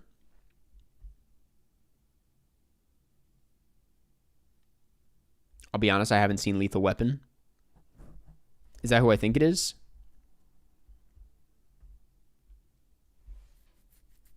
Vanilla Sky, stay in line. If you're in line to vote for Vanilla Sky, stay in line. Apocalypto. Mel Gibson. I don't want to be doing the Mel Gibson thing. Blah, blah, blah, whatever. Sometimes you just got to tap out. The Happening. Fuck. Shit. This is the warm-up round, ultimately. The Village. And I'm going to hit you with a block, just because we're in sci-fi horror paradise. Is Signs a reference to the Broadkarst movie Signs? Dude, it could be. Stuart Little.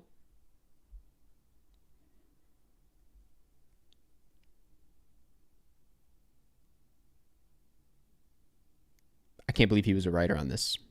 Just now processing that. Nope. Michael J. Fox. Michael J. Fox was in The Game. No, he was not. That was Michael Douglas. That was not Michael J. Fox. The Hook. Okay. Come on, man. Use your brain. Use your brain. Robin Williams. Not Jumanji. Let's hit him with Flubber.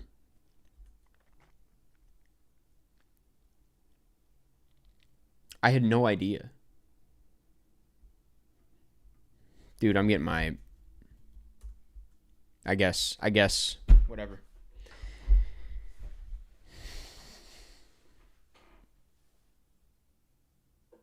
M. Night Shyamalan might be one of my favorite directors. It's a valid choice.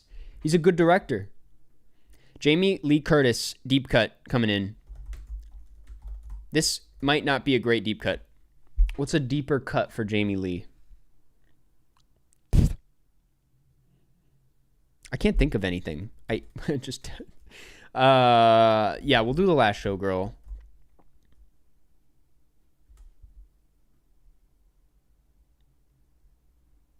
Hey, Karsten, love your work. Thank you. I see you have discussed Everything Everywhere All at Once a few times and aren't as hot on it as others. And I got to ask, why do you hate Asians? I don't hate Asians, firstly. I just think it's a little clunky. That's why you read comments before you say them out loud. I just think the movie's a little clunky. I don't like multiverse movies. It just doesn't really do it for me, to be honest. I've kind of accepted that, and that's fine. Child's Play.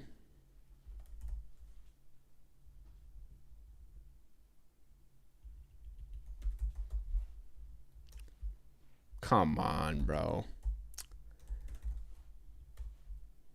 I might have to hit him with the... Oh my God, this is going horribly. Fair enough, thanks. Yeah, man, appreciate it. Oh, Curse of Chucky. What's the second one? Child's Play 2? Bride? Probably not gonna work. Let's just get the fuck out of here. Warm-up round. Release the TIFF watch list, Karsten. We did this last year, man. I mean, last week. Okay, come on. There's got to be one Pixar movie in here. Of course not. He was in The Lion King 2019. That gets me closer. Sort of.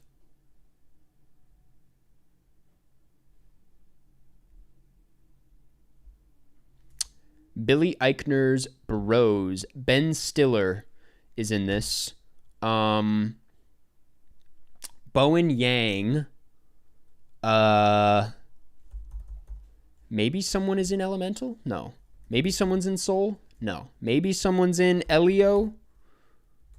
Ben Stiller will go Madagascar.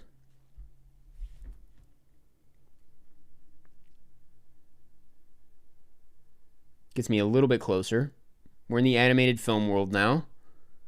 Borat. Pamela Anderson. I'm going to throw you all the way back to...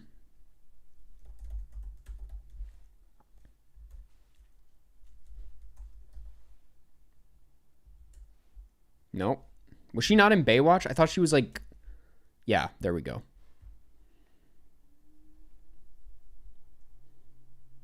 The SpongeBob SquarePants movie? Scarlett Johansson has got to be in something, man. I could hit you with The Artist, dude. Fucking Bill. When he showed up, I was like, you're going to put one of our best voice actors in the silent film? That's what you're going to do to us? John Goodman. Dude, fucking Monsters, Inc. Go fuck yourself. Favorite Talking Head song? I like Heaven. Probably Heaven.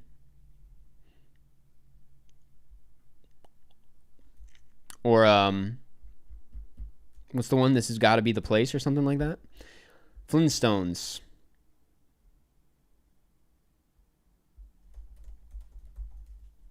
I'm fuck. There we go. There we go.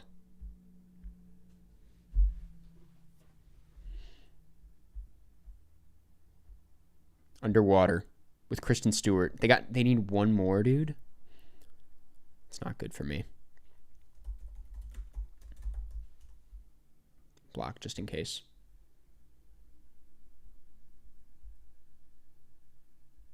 I don't know my Rick Moranis, dude. I did just watch Streets of Fire. What the fuck is Lizzie, man? There's not a Lizzie 2, is there? Lizzie bored and took an axe. Well, maybe 1957 Lizzie? No. It's over. GG's. It's over.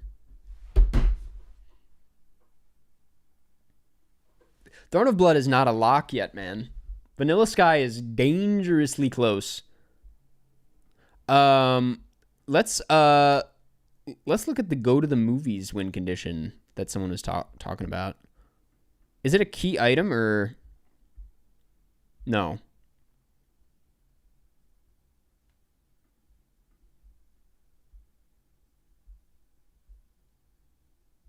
Go to the movies. Play 5 films released in the current year to win. Oh, dude. 2025 is tough. That's a tough year. Let me just, I'm not in game, so this is not cheating. I'm just gonna look at Letterboxd. What have I seen? What is out there? Superman, obviously. Naked Gun. Weapons, you can get Josh Brolin or Julia Garner. F1, Brad Pitt. How to Train Your Dragon. Gerard Butler. Nick Frost, I guess. Julian Dennison. Who's in Elio? Zoe Saldana. There's always Sentimental Value. Highest to Lowest. The Phoenician Scheme. Sinners.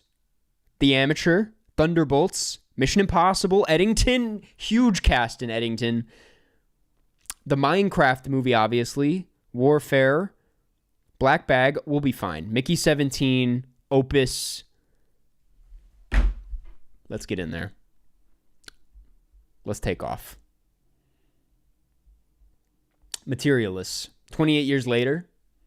Together. Phoenician Scheme is kind of my go-to here. Phoenician Scheme and Eddington are kind of... How many do I need? 5? Okay, the Adjustment Bureau. Who do we have? Matt Damon, Emily Blunt. Ooh, is the Smashing Machine? I'm not going to play it. I just want to see. It's not in there yet. Fucking hell. Okay. Emily Blunt, though, we're going to go Oppenheimer. What is their win condition? Play 3 films featuring a Batman character? Okay, well, Oppenheimer maybe not a great choice, but we're doing it anyway.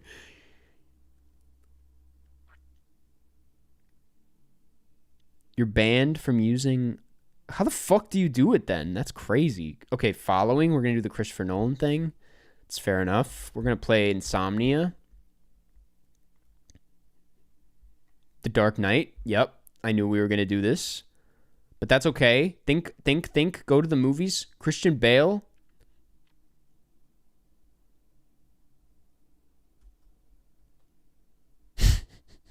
Hans Zimmer. What did he just do? He just did F1. Let's fucking go. Oh, no, I forgot to block. Cillian Murphy. Did Small Things Like These come out? Nope, not this year. We're going to block this. Damn it. I had it so good. We're just getting to know it. We're just getting to know the land.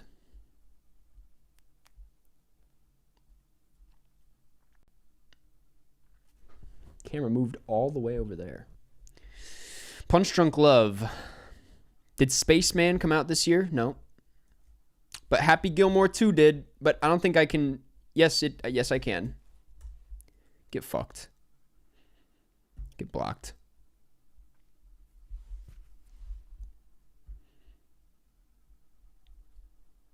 Chat, I know. I'm on top of it, man. Happy Gilmore 1. Adam Sandler, Spaceman. They can skip. So I'm not going to play Spaceman. I'm going to play Hubie Halloween. Is that a good idea? I think so.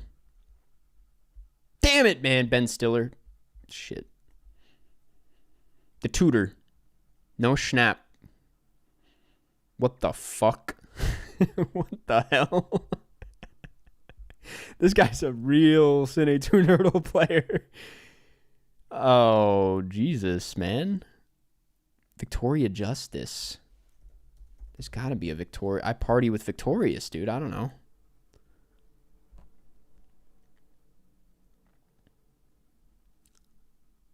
I think I hit my desk at one point and my camera went flying.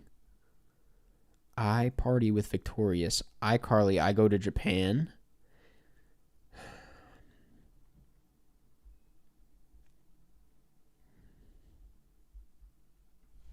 I'm going to throw us out of here. Go back to School of Rock. I think I'm safe there. I think I'm safe in School of Rock. Don't play Moya. Okay, the Emoji Movie. Oh, man. Who's in the Emoji Movie? All I know is Patrick Stewart is poop. Is James Corden in that? Patrick Stewart is poop. Star Trek, dude. I don't know. Oh, shit. Get me out of here. New Smurfs? Fucking hell, dude. Oh, my God. It takes experience to be good, okay? I haven't been practicing. I'm a little rusty. Remember me. Oh, dude. Mickey 17. Get fucked. And blocked. That was close. That was close. Jesus Christ. Oh, that was a little too quick. Yeah, Patrick Stewart is poop. And I couldn't even do anything with that. I only know him as poop.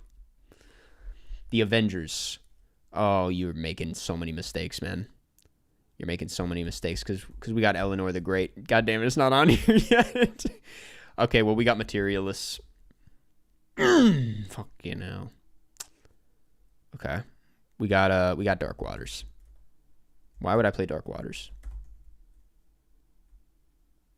We'll play Dark Waters.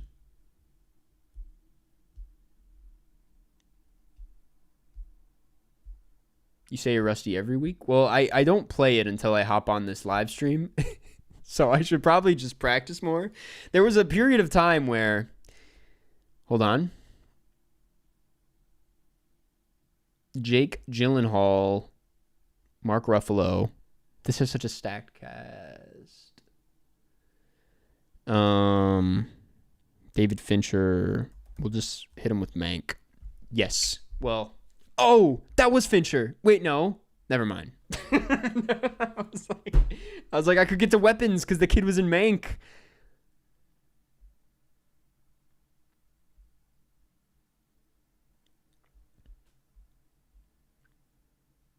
You had one for Buffalo before? No, it wasn't Buffalo. Gary Oldman. I'm going to kill myself. I'm sorry, I shouldn't say that. I was going to play... I was going to play Materialist off the Avengers, but he blocked me. Washed? I am a little bit washed. Okay, now that we're warmed up, man.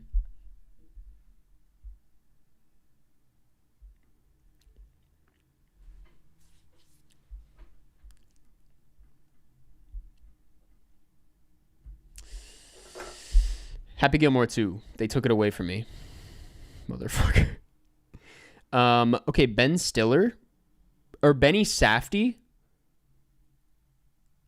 Benny Safdie will go, Are You There, God? It's me, Margaret. Trust me, I have a way around this.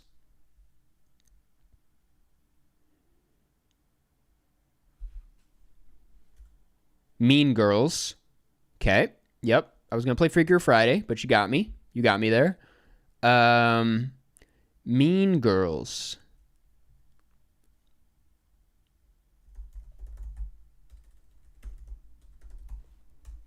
This guy's going to think, oh, this guy doesn't know these actors? And he'll feel better about not bricking me. Admission. Fuck. Tina Fey. Tina Fey. Baby Mama. With the block. Get out of here without a rom-com. I dare you. You can't. Baby Mama. Not my favorite from Charlie XCX, but one of my favorites from Blade. Mean Girls, that is.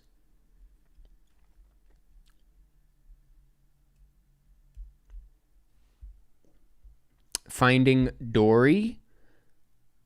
Sigourney Weaver. Finding Dory. Albert Brooks. He didn't do Desperate Living, did he? No. But we'll do Broadcast News. No, that's probably a terrible idea. I almost typed in Broadkarst. No, we will do Broadcast News. And we'll also block that. We're getting a little lousy with the blocks. Albert Brooks. What's it? Living in America? In America? Lost in America. They don't know they're Albert Brooks. To be completely honest with you, I don't either. But I'm going to try Ishtar. I'm going to try Nashville. I'm going to try Movie 43. I'm going to try Gosford Park. It's got to be Gosford Park. Well, I know the cast. No, I don't.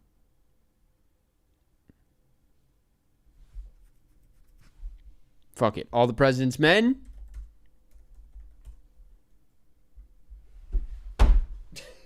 Fuck. Bird Box. Bird a Box. Sandra Bullock's not been in anything recently.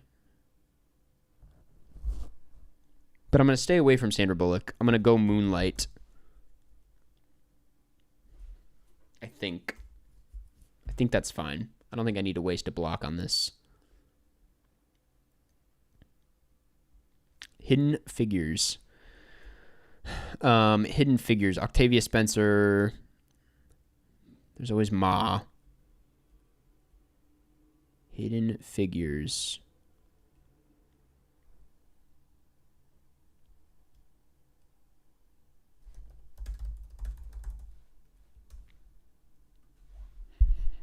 I think I'm safe there.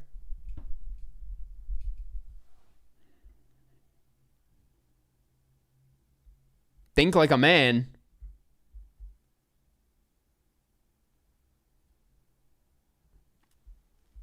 I'm trying. Is that who I think it is? Yes, it is. Oh, block. Think Like a Man 2. Kevin Hart. He was in something a long time ago. Something kind of obscure. Wasn't he in Scream? No. Scream 2? What was he in? He was like a cop in something. Okay, Kevin Hart, Central Intelligence, Escape. Flubber, yes, dude. This is my golden area. Son of Flubber. Oh, they know Flubber. Fuck. Damn it. I'm getting destroyed right here, dude. Hook. Breakfast Club. Gosford Park. Fuck, what the hell is Son of Flubber, man?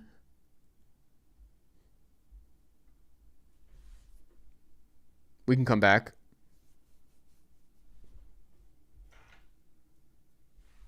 Field of Dreams. Thank you.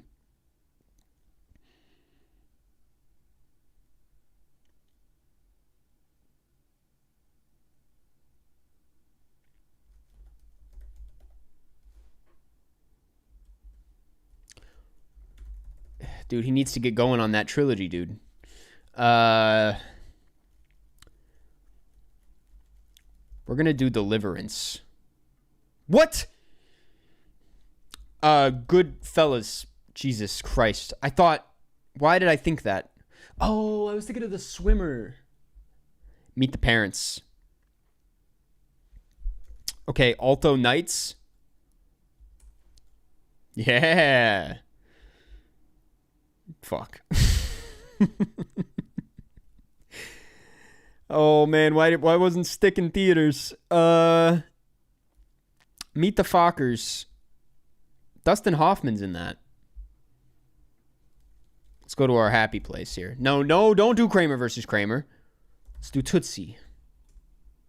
Yeah.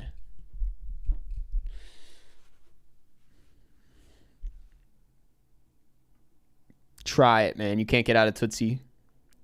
We'll beat him with our knowledge. Dustin Hoffman, deep cut. Dustin Hoffman, deep cut. Okay, they probably can't get out of Midnight Cowboy. They're out of cast. They clearly don't know the 60s or 70s like that. That's right. Snakes on a Plane. Go to the movies. Samuel L. Jackson's in this, right?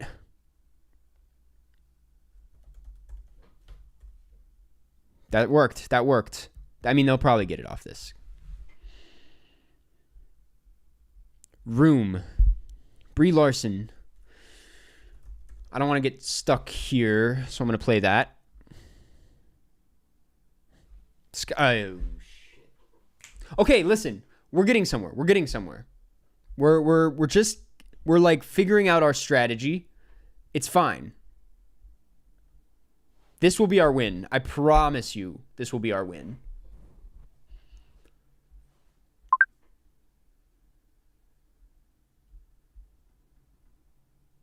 This is it. Young Guns. Kiefer Sutherland. Charlie Sheen. They need fantasy. Charlie Sheen. We'll go Ferris Bueller. Let's think about that, though.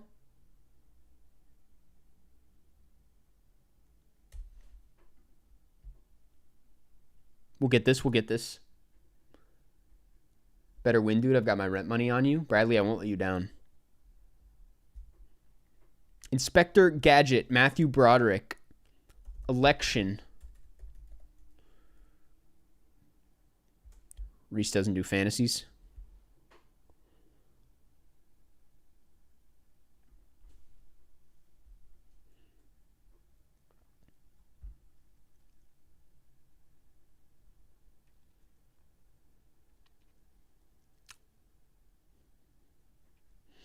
Dude, she's on the poster. Couldn't think of a Reese Witherspoon movie?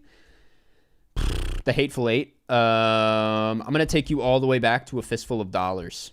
I'm going to get you so fucked. It's crazy. You're not gonna like where we're going, buddy. You are not gonna like where we're going.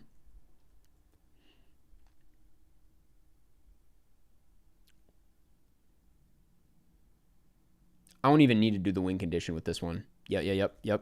The Battle of Algiers. Good night. Use that one escape. Use it. I wish I had a timer. Killing of a Sacred Deer, no problem. We'll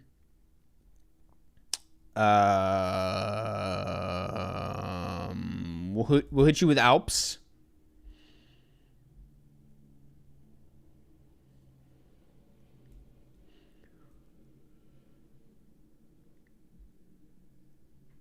This one doesn't even feel good.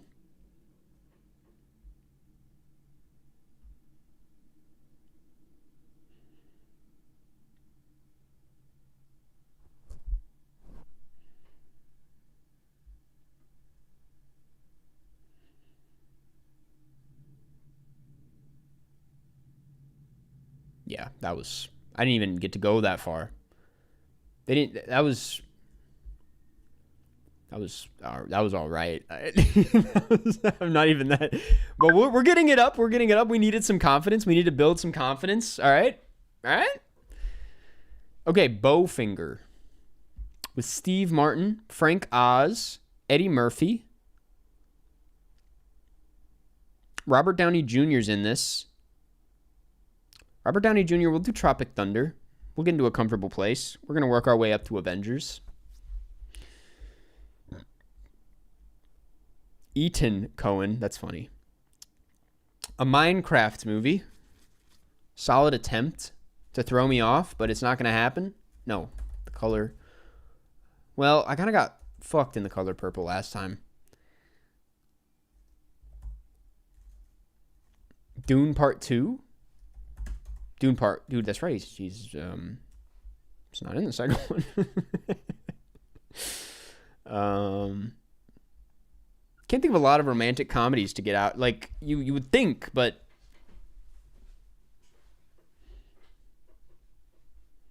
yeah, dude, we're back. We're back. I'm feeling good. The card counter. Okay, well, this is an interesting cast.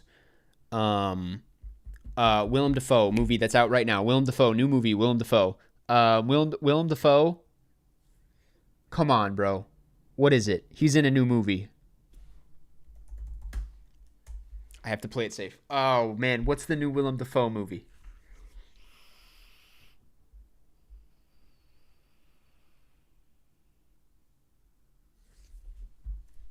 I don't know, but I'm gonna hit you with Streets of Fire because I just watched it.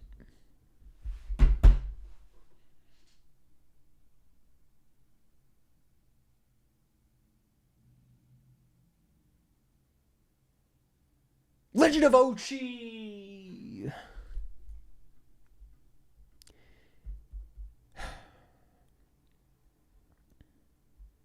Near Dark, dude. Who's Bill Paxton again? I can't remember. Catherine Bigelow. Okay.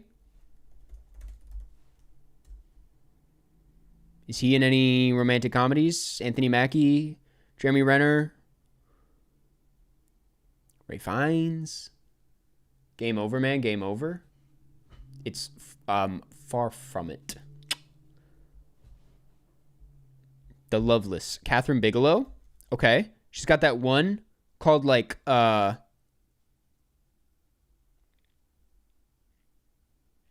there's Point Break, but this is not the one I'm thinking of. Keanu Reeves romantic comedy. I'm not going to waste it. That doesn't seem like an obvious get.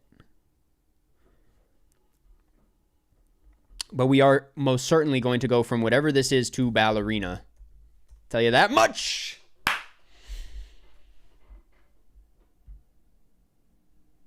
Bill and Ted's... Okay. I'm a little fucked with this one, not going to lie.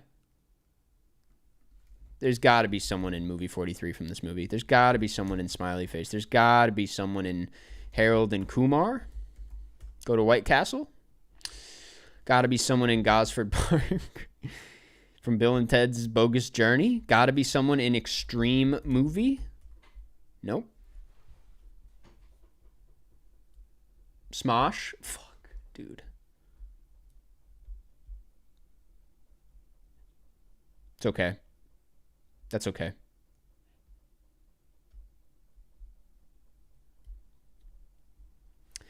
Campus code, Ray Liotta, something wild.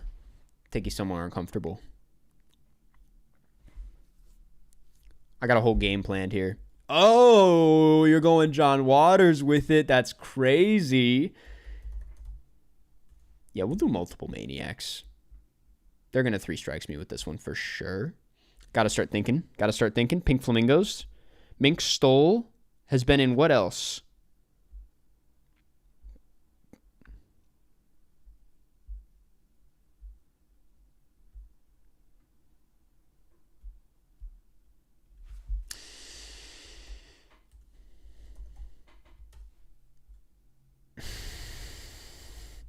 God, man.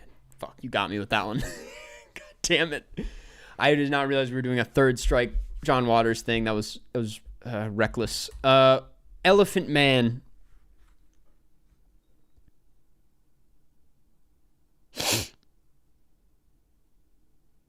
I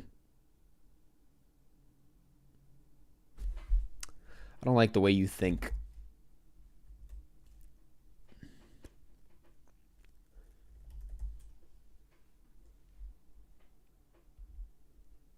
You're probably going to get out of here, aren't you? No? I bet you know how to get out of this, but can't be too sure. Maybe I'm good. You did use Smosh the movie, motherfucker. Well, you know who was in the Smosh the movie? Was, is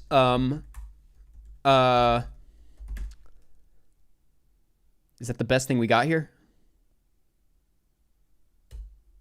Was Peter Brightmeyer the star of my new short film, motherfucker?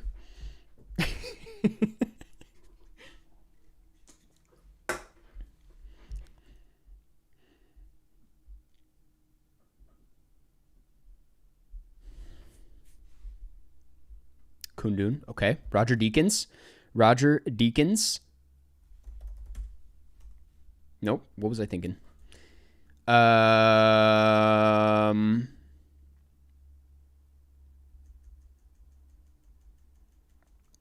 Kundun. We'll hit you with Alice Doesn't Live Here Anymore.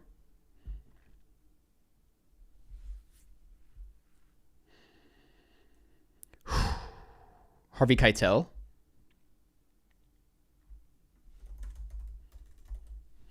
The Piano.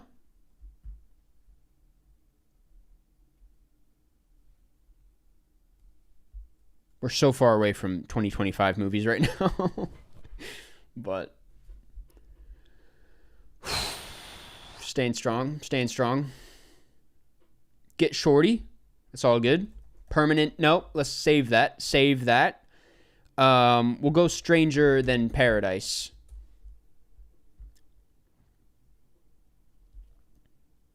I'm trying to throw this guy off. Can't shake him.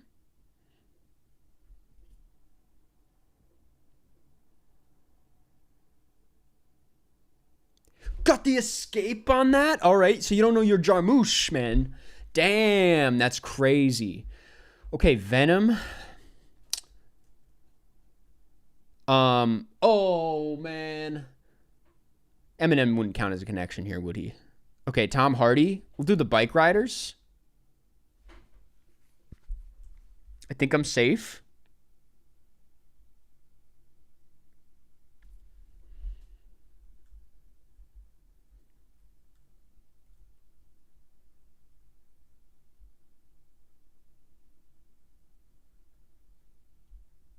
Bronson.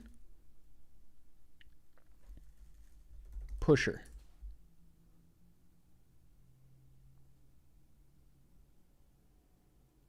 What you gonna do? What you gonna do with this one? The Hunt. The Celebration. What are we gonna do here? The Commune. Another round. Fuck it. Wish I had something better than that. I mean, that's actually not that bad. Pusher 2. Pusher 3. Oh, damn it. Dude, is that a Karsten? There's a Karsten. That's kind of cool. You don't see that every day. The Neon Demon. I forget who's in this. Thought Benoit de B shot that. Okay, that's gonna be our escape. That's gonna be our escape. Who's the star of the Neon Demon again? Who's the actor?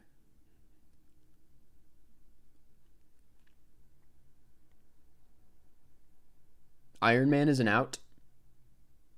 Doolittle. Trying to get... I banned that myself. The Avengers. Let's stay... I'm going to block this, obviously. We need to get this, man. We need to stay in... Oh, don't play what I think you're going to play. Don't do this to me. The Unholy Trinity. That's not what I thought you were going to play. But we'll play the black bag. Yeah. Yeah, that's right. And block you for sure on that one. Because Pierce Brosnan brings in the rom-coms, I feel like. The Informant, Steven Soderbergh. Dude, you're not familiar with the Steven Soderbergh output this year? He's got numbers on the board. Schizopolis, you kind of fucked me. Yep, that might be it. Yep, that's probably going to be it. Yep, that's how the game ends. I hate you so much, bro. I hate you so much.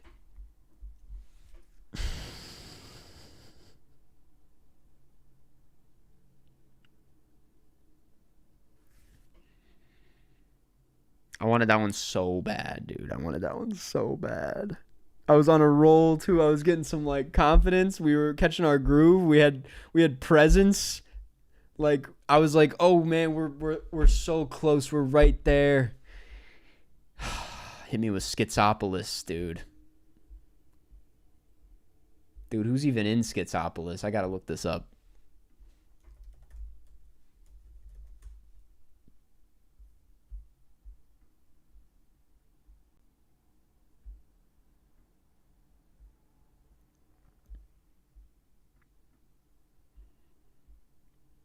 None of these would have even worked. Okay, these would have worked. Okay, good to know. Good to know. That's kind of a tough one to get stuck in, isn't it? He shot his own movie. God damn it. Cliff Martinez. Dude, that's what we could have used. That's not Margot Robbie. It's Elle Fanning. Oh, man. I chose the wrong Gaspar Noé movie. I could have been out of there with that one, actually. Okay. We're improving. We're improving. We're finding our groove here. We're getting better, man. This next one will be a proper win. Camera, stop moving around. Big eyes. Big guys with big eyes. Amy Adams. Hillbilly LG. They need rom-coms. Same shit. Same shit as last time. Stephen S. is different, dude. Tell me about it, dude. Karsten, lock in. I'm trying. Amy Adams. Enchanted. James Marsden. The Notebook. No, that would be so stupid, man. Lock in. Enchanted 2. They don't have that one. Amy Adams. We're doing Night Bitch. Good night. Okay. Disenchanted is the one. Okay. Amy Adams. The Woman in the Window. We know this. We hated it. It's one of the worst movies ever made.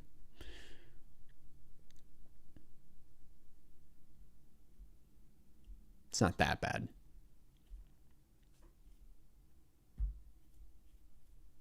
Arrival. Uh-huh. Uh-huh.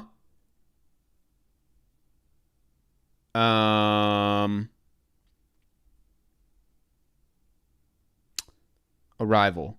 We'll do... No, no, no, no, no, no, no, no, no. Let's go here. Let's block it. Let's get where we need to go.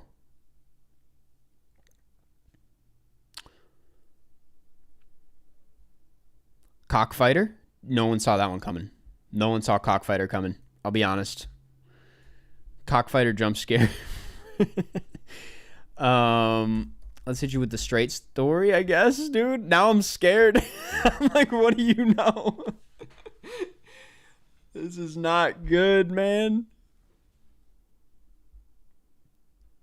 Dude. Who are we in the presence of right now?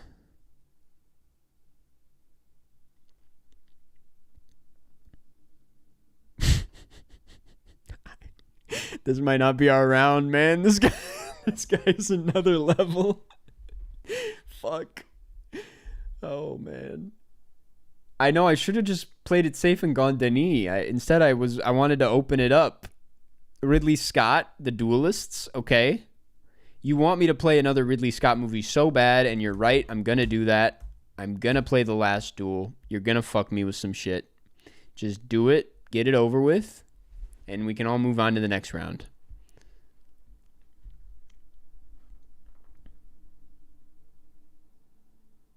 Oh, okay. Okay. Could be worse. Could be worse.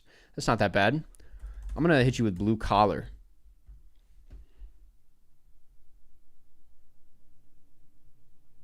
Dude, I know. I shouldn't be playing this shit. This guy is... It's on another level, man. Brewster's Millions. Yeah, we're fucked, dude. I don't know why I played Blue Collar. Did they make a Brewster's Millions? 1945? Yeah, dude. Am I lost? Absolutely. I'm so lost. but like... Better him than me, man. We'll do this. We'll be fine. He's Googling. Oh.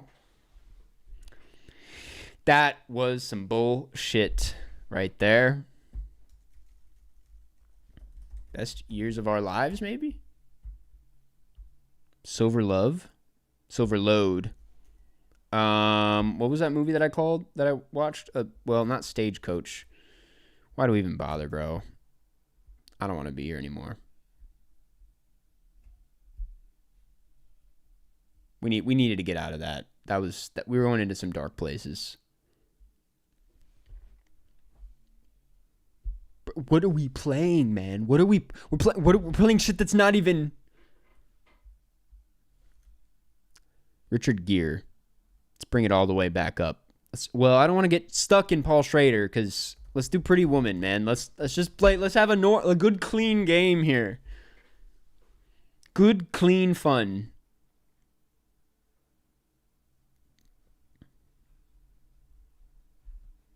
I did just hear about this new Dracula movie. Came out of nowhere. Breathless with Richard Gere. I wish I knew Richard Gere deep cuts. I mean, we'll play American Gigolo. We're back in the 80s.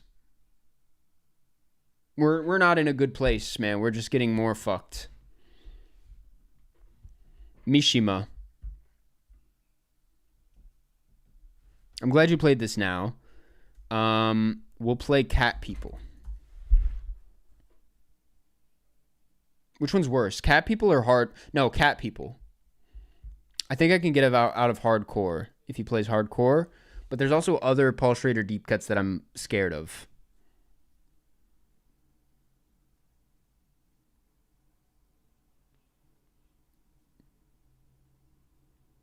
Oh, Canada was 2024.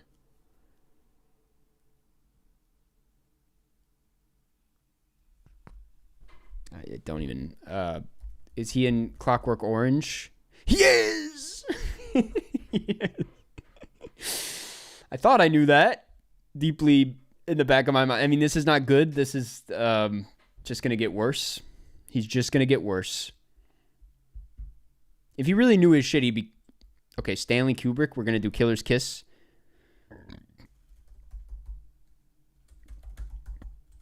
We're not gonna play around with that one. We're not gonna get stuck there. I think I'm fine wherever I end up here, to be honest.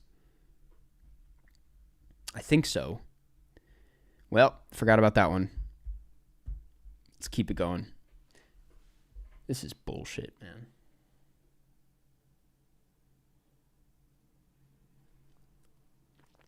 Absolute bullshit.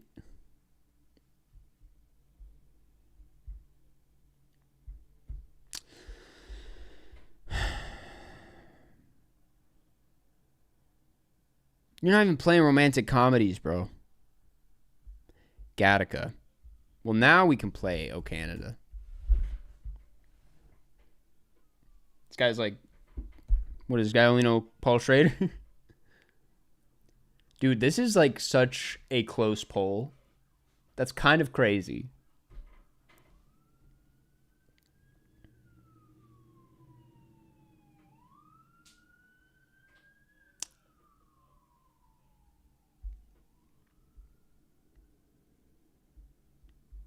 Even cowgirls get the blues.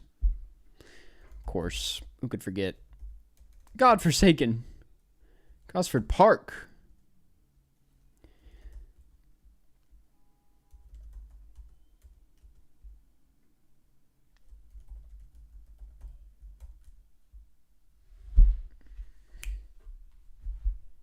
We never stood a chance this round, man. We never stood a single chance. You know your stuff.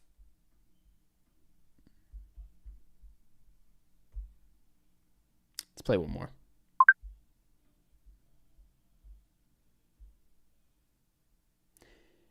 I'm not gonna say it. I can't say it. I can't drop those kinds of accusations. But just know I'm thinking it. Charlie Sheen, Martin Sheen, Oliver Stone, Robbie Richardson. Okay, sci-fi horror. Yeah. I feel good in Air. He knows his stuff, man. Yeah, he knows his stuff.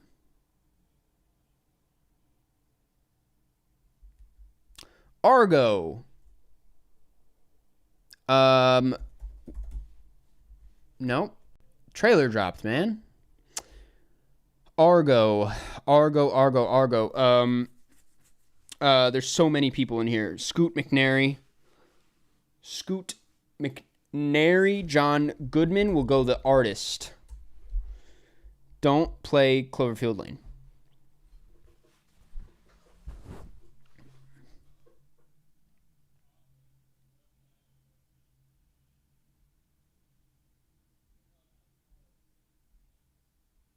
Amelia Perez escaped on that. We have this one in the bag, dude. Okay, well, I can't play Elio because they rushed me, but I'll play Avatar. The Avatar. It's fine. I honestly could have just played the Sisters Brothers. I don't think this person would have known. What do you mean Sigourney Weaver is banned by your win condition? I don't get it. True Lies, James Cameron. No, man, we need to get back to Zoe Saldana. You don't understand. That's what I'm trying to get at. We're trying to get back to Zoe Saldana. Don't play the shark movie. Don't play that, the Piranhas or whatever the fuck.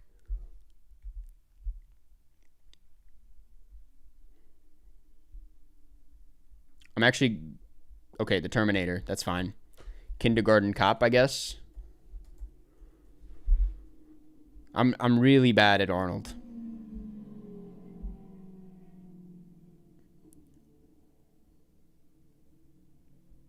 Predator. Okay. Predator 2. Maybe you shouldn't have played that. Maybe you should have played like Total Recall or something. We're in sci-fi horror heaven right now. What am I doing? What are they doing better yet? Lethal Weapon. Yep. Okay. We're gonna take you all the way back to Signs. Sisters Brothers was the perfect link, dude. Because I could have used Happening.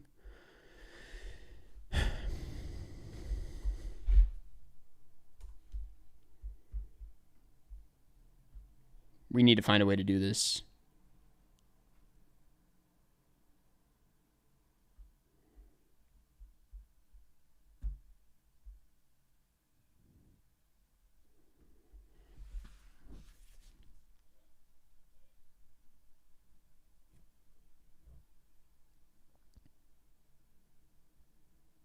I don't know how we're getting beat right now. This is pure strategy. This person just knows how to maneuver the game.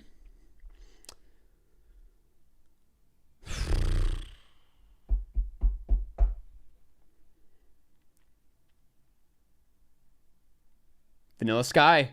It's creeping up. The Fog. Jamie Lee Curtis. Freakier Friday. Finally, man. Finally. We got one on the board.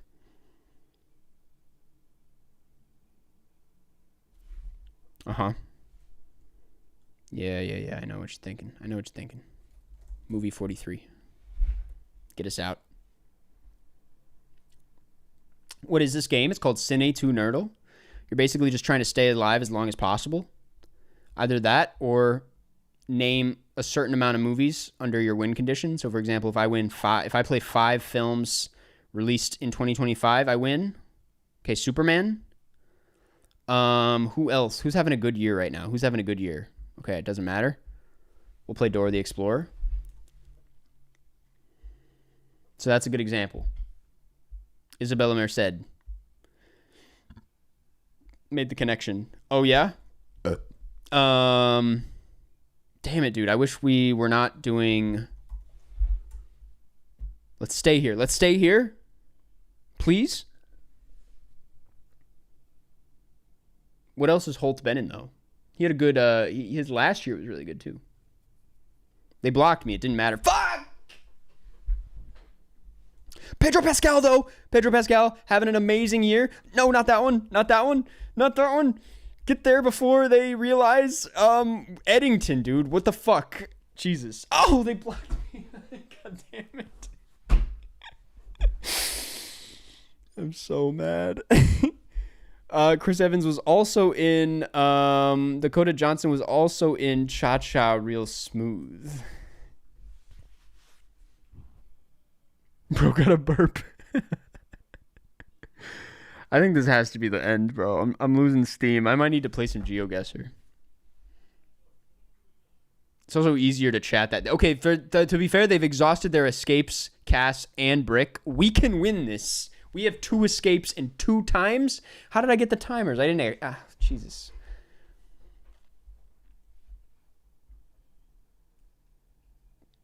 Oh, my God.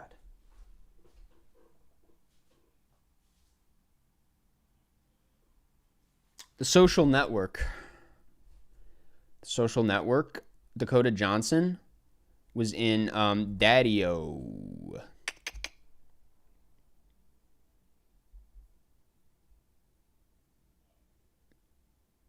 Trying to think of who else was in The Social Network, if it could have helped me. Sean Penn is one battle after it. Dude, come on, man. Ben Stiller, though, what was he in? He was in Happy Gilmore, too. That's it. Get the fuck out of here. KJ, thank you for the super chat. I don't get the hate for Samurai Jack's finale. I don't get it either because I haven't seen it. Uncut Gems. Damn it, dude. Okay. Oh. Does EFIS count? It should. Damn it, man.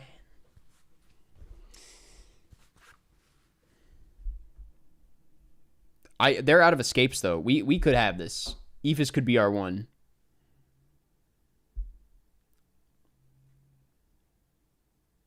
I should have rushed this one. I should have rushed it. They're Googling the fuck out of Ephus. Just know. There's some serious Googling going on for Ephus. Wrap it up, pal. Wrap it up. Let's call it a day. There we go. There we go. We needed that, man. We needed that. Oh my God. Oh my God. Damn. Felt good. Felt good. That's why he's the GOAT. John, I didn't even know you were still here. Oh, man. Listen, I'm going to get like a quick snack, come back, and we'll end the stream with some GeoGuessr. And GeoGuessr is more of a chatting game. We can have a little Q&A stuff going on. I can actually use my brain for other things. I will be right back.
We're back. It's GeoGuessr o'clock. Yeah, if you guys are new to this is one of my favorite games of all time. We've been playing this one for a very long time. So it's time to get familiar. Let me just, yeah, I guess that works. No battle royale, not today. Also, I saw someone said director's tier list. That's gonna need to be like that's gonna be a long thing, you know. So I have to wait. I gotta wait for that one. Maybe next week. Okay, we're gonna do some GeoGuessr, and yeah, that's it. That's it. Let's do multiplayer though. Dude, should I switch over to one second? I might switch over to Safari. Because, and I made this clear last week, fucking this Chrome bullshit is terrible. Give me 1 second. Very excited about the weekly boxed. I'm glad to hear that. I've been just rethinking it. I've been kind of recently like, is the weekly boxed a good idea? I'm like, do we even like this? Is the community feeling this? But if you're feeling it, that's good to hear. Okay. Oh yeah, much smoother over here.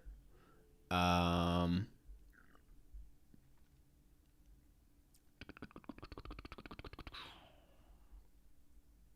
Did that work? I think it worked. Okay, yeah. Okay. I think we love it. Okay, cool. Okay. This is GeoGuessr. We're going to play a little bit of GeoGuessr. Duels.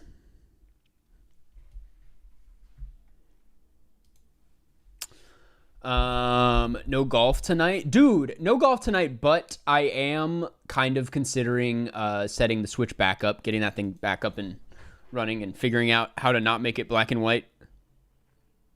No move. Yeah, let's do it.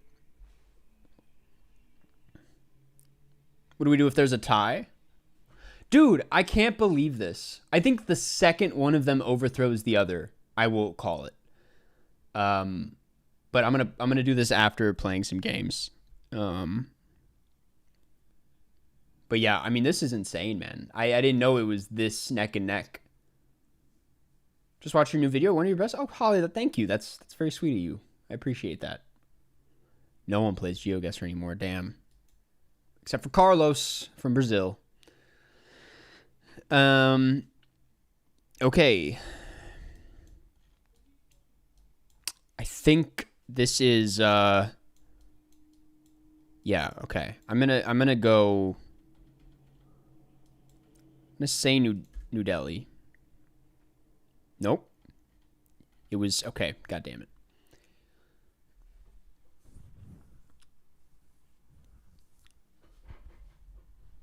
Karsten, I actually see how a lot of people think you should do a few more during the weekly box, like maybe 3 a week. Yeah, well, maybe. I you know, then it turns into a whole segment, but I like to keep it like pretty brief, like a, you know, it's like the weekly box, you know. I mean, maybe we'll do like a full boxed special one of these days. Where the fuck are we? This is super confusing. I think I'm gonna say Australia. This is gonna be pretty bad.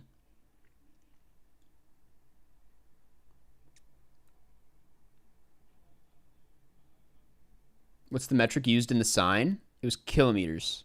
Kilometers. We both guessed the same shit? No. I mean, I was closer ultimately. Okay. Locking in.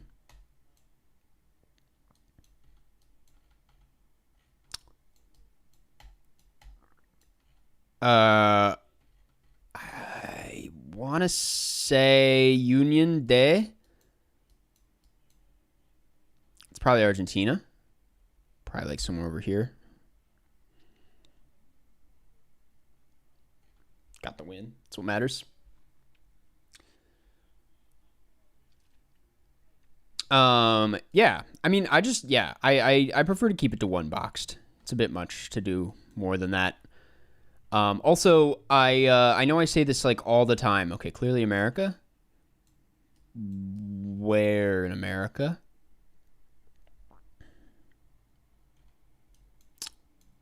I might say like Texas for some reason. I don't know why Texas is calling my name here.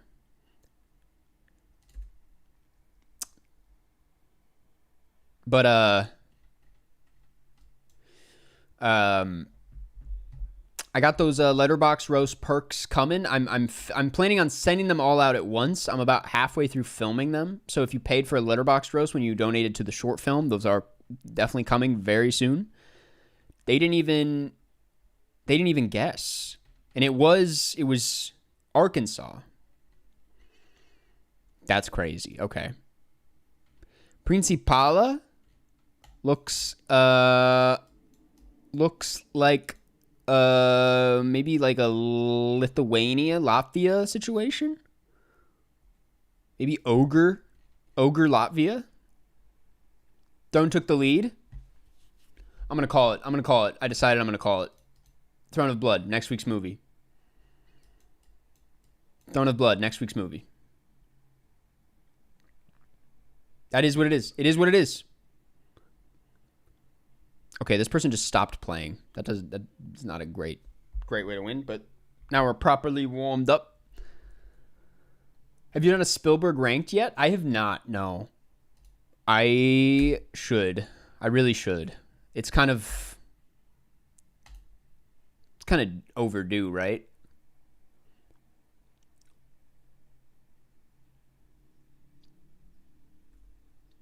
Gonna watch Vanilla Sky anyway? Dude, that's the beauty of it. You can just watch whatever you want, ultimately. But we're talking about Throne of Blood next week. Finally gonna get into some Kurosawa. Do you think making a website would be the best for displaying my full filmmaking portfolio? Yeah, absolutely. Yes, definitely. Also, awesome, Adam. I saw that you promoted one of your music videos in the Discord. I have yet to check it out, but I plan to. And I recommend everybody. Just based off the thumbnail, it looks great. But yeah, definitely recommend. I mean, yeah, a website is the best. I mean, you also obviously make a reel, but then you put your reel on the website. And boy, do I have a promo code for you. Yes, sir. I don't even know if I'm allowed to do it when it's like not sponsored, but can't hurt. You can get 10% off your first purchase using code Karsten. Sell out? Yeah, man, God forbid I get paid for my work and support myself doing something I love.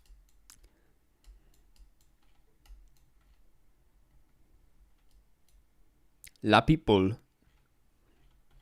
Okay. Real talk, though? It's probably Argentina.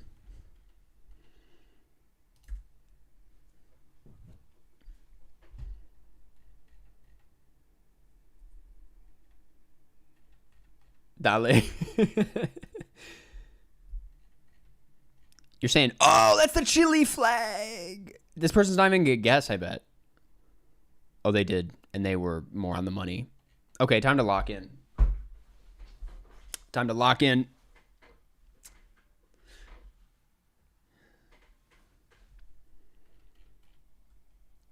I mean, off that alone, I'm thinking Finland. Also, it looks very, very Finnish.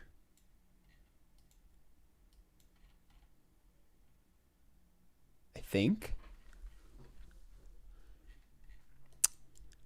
Or it could be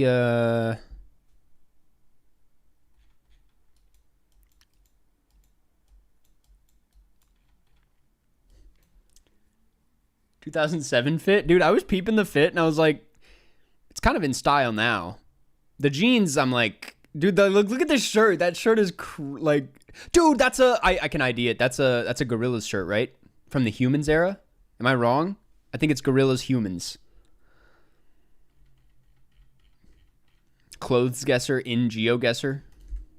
I'm going this. I don't feel that great about this, to be honest, but oh man, that sucks.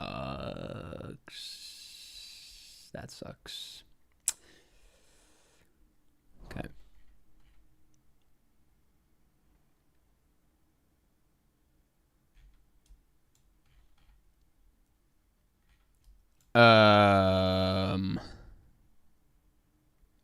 Self-Help International, Fran and Virginia Young Adults Training Center. I'm gonna say Ghana, dude. I don't know. I feel okay about this.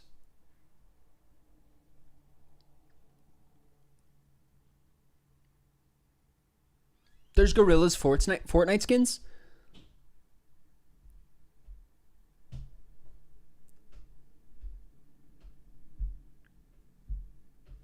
Dude, I fully clocked that I accidentally said Chile. And I was like, I hope no one calls me out for that. Dude, I make mistakes a lot in my videos. It's something that happens when you talk on the internet every week, all the time, and don't have an editor to fact check you. But I made a pretty bad one in the Best Picture thing where I said Chicago was directed by Martin Richards instead of Rob Marshall, and that one upset me. I was like, God damn it, dude. Why did I say that? I'm upset. It wasn't far off because Martin Richards produced, but like, okay, Brazo do Norte. So, and then it's got to be Brazil, right? It has to be.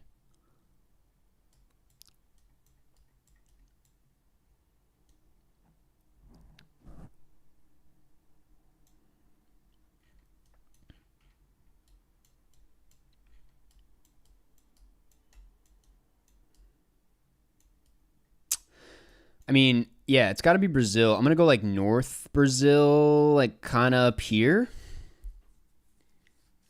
You were saying it's giving South Brazil? You were right. And you were right for that. Oh! It was not Utah. It was not Utah, man. Okay. Let's get back out there.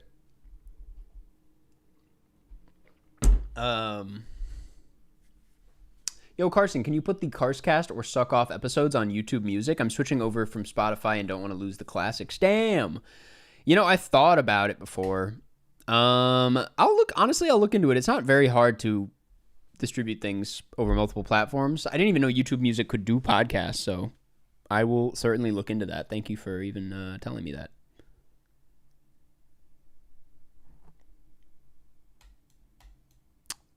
Oh, funky.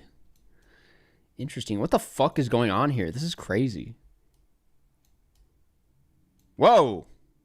Someone check in on that house.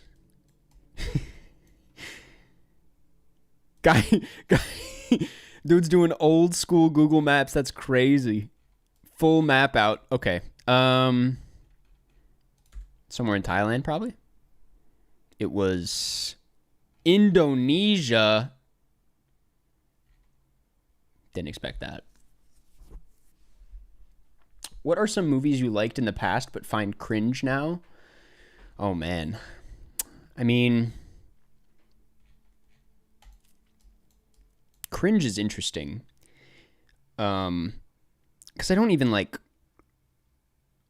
I don't know, man. Like... One second, let me think on that.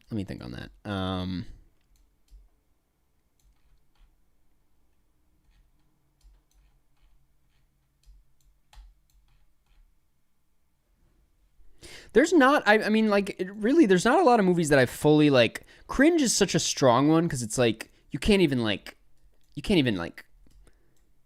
see where any enjoyment came from. Like, you're so, like, I can't even watch this shit right now. This kind of looks like, dude, I'm gonna throw it down in Wisconsin, man. Fuck it. Shit.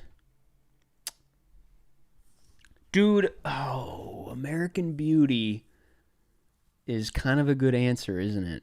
I mean, I haven't watched it in a while. I used to love American Beauty, though. Like, that's a movie that I really kind of fell in love with. And, so I kind of, like, I don't know, man. I kind of got a soft spot for it. Damn, dude, I can't get anything here. But I would imagine I would maybe cringe a little bit at it. Yeah, I haven't even seen Garden State. I don't have a history with Garden State, so, like, I can't say.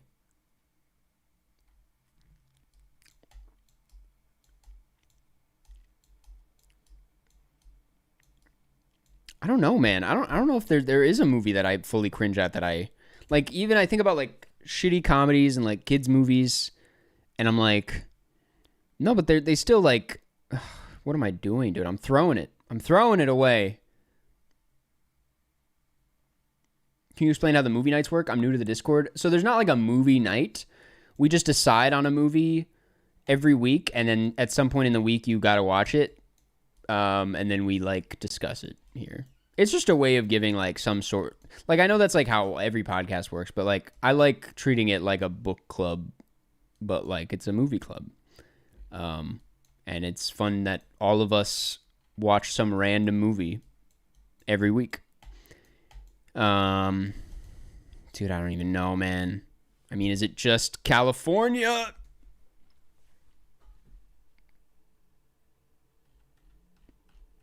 That wasn't our round. That was their round for sure.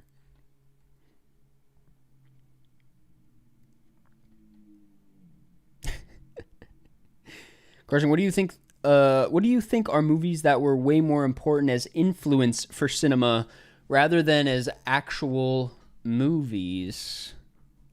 I mean, they would be important movies because of their influence, right? But I see what you mean. Like, what movies aren't that good, but were like really influential, basically. I mean, like, yeah. I'm like, think of the classics, like Birth of a Nation. I remember not being too hot on like the jazz singer.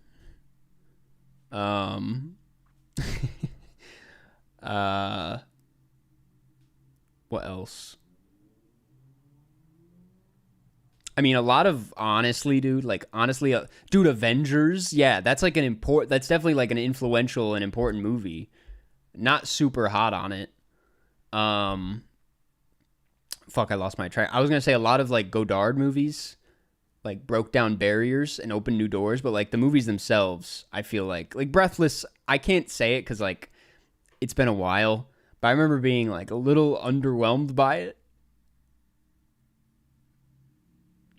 Um, it's a yeah.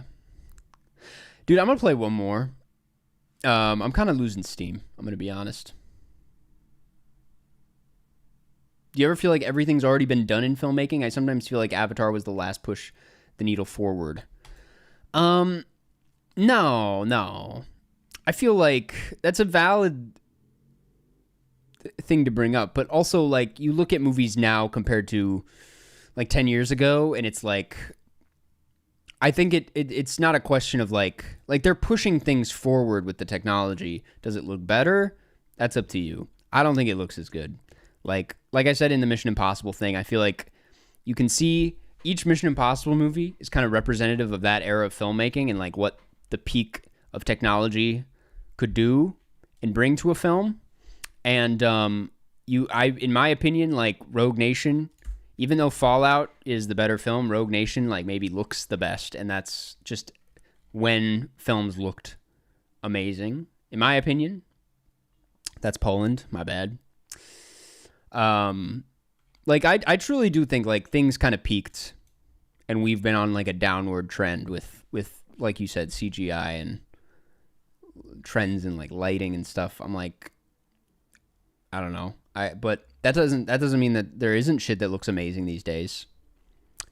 That's like using the technology in exciting ways. This is interesting. Cause what is this? Is that Thai? But this does not look like Thailand. I mean, I'll go somewhere like there.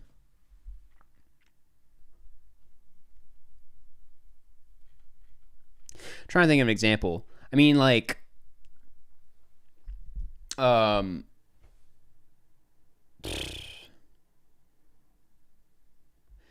like outside of experimental film, I'm trying to think of like I think the Batman looks really good. I don't know, like, but that's the thing is like it doesn't really. It just I mean it looks better. Like the technology's a little bit crisper.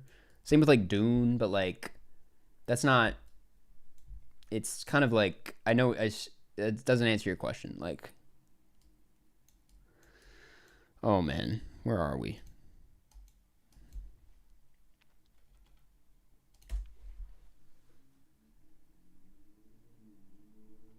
I was gonna go Colombia. That was my second choice.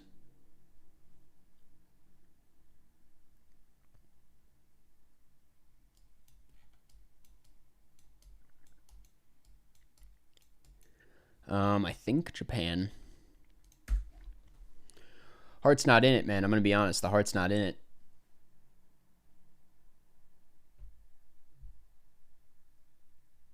Would you recommend catching Exit 8 at TIFF for a horror fan? I know you saw it at Cannes. Absolutely, yeah. It's a really interesting dude. This is some of the worst GeoGuessr I've ever played in my life. We're still alive though. Let's see if we can win this. Let's lock in for a second and see if we can win, because that would be awesome. Okay. It says Sweden, but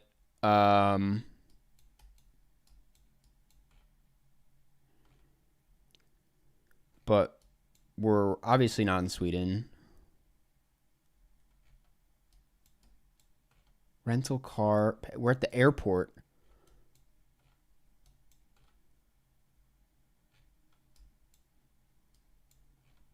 the fuck?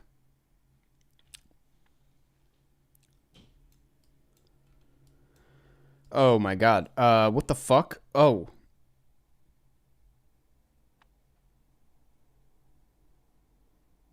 Curacao. It says Curacao. Where's Curacao again? I forgot where Curacao is. Right here. Okay. Curacao. There we go. We could legitimately, we could look at this. Oh!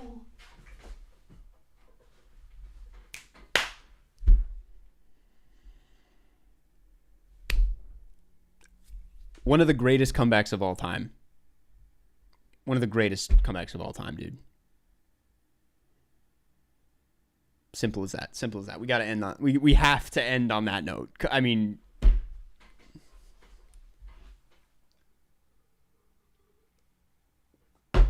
I was like, that whole time, I was like, he's taking a while. This person obviously knows where we are. They don't know their Curacao. Okay. I'll spin the wheel. Thank you, John. Thank you. We're going to wrap things up. We got a few things on the agenda before we head out. One of them is the weekly boxed, where, as you'll come to learn, if you sign up for the Discord, look at my hair, bro. If you sign up for the Discord and you put your letterbox in, you not only get access to the entire Discord, but you also, if you choose to and choose to be roastable, enter this drawing where you might get choosed to be the weekly boxed, where we will roast your letterboxed account. Why is it so bright? Because I have ants, and that's a long story. But yes, we'll see what we do here. John, take it away whenever you're ready. I'm gonna open Discord, and while you do that, get letterboxed going.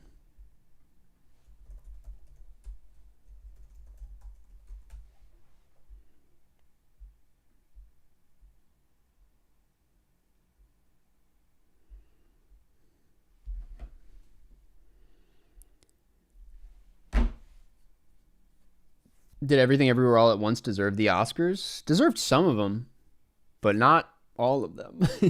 Definitely not all of them. Banshees was snubbed. Tar was snubbed. Like, I thought Ke Huy Quan deserved it. I was happy with Michelle Yeoh. And the editing. Everything else, not really. Did it get VFX? Thought it deserved VFX. What if I was like, Jamie Lee Curtis deserved it? Other than that, nah. She was it. She was the only one that deserved it. Did you message me, John? I don't know how it works. We have a winner.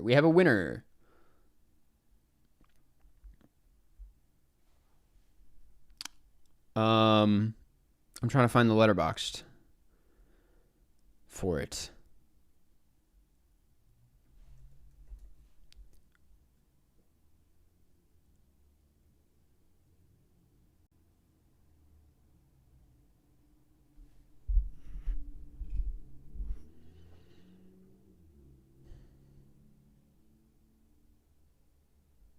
Dude, I know. Okay.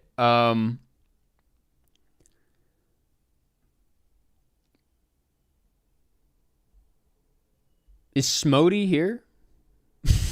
SMOTI, is Smody here? Because they got it, but I'm not as... It is not... No, that's not... I don't trust you. I thought I could...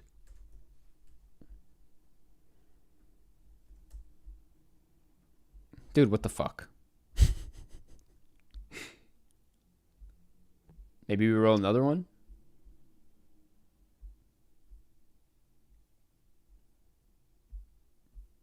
John, maybe we roll one more. Why are you not believing him? I don't know why I don't.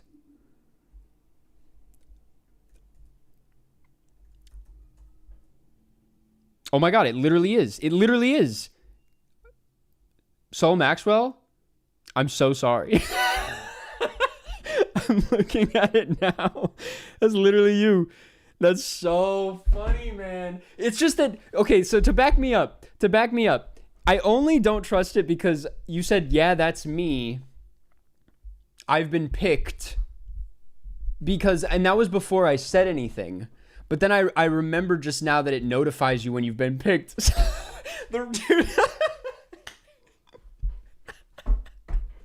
the roasting started before we even opened the letterboxd. Oh my God. Sol, I apologize. That's so fucking funny. Skill issue on your part. Bro, it's hard to find the letterboxd accounts in here.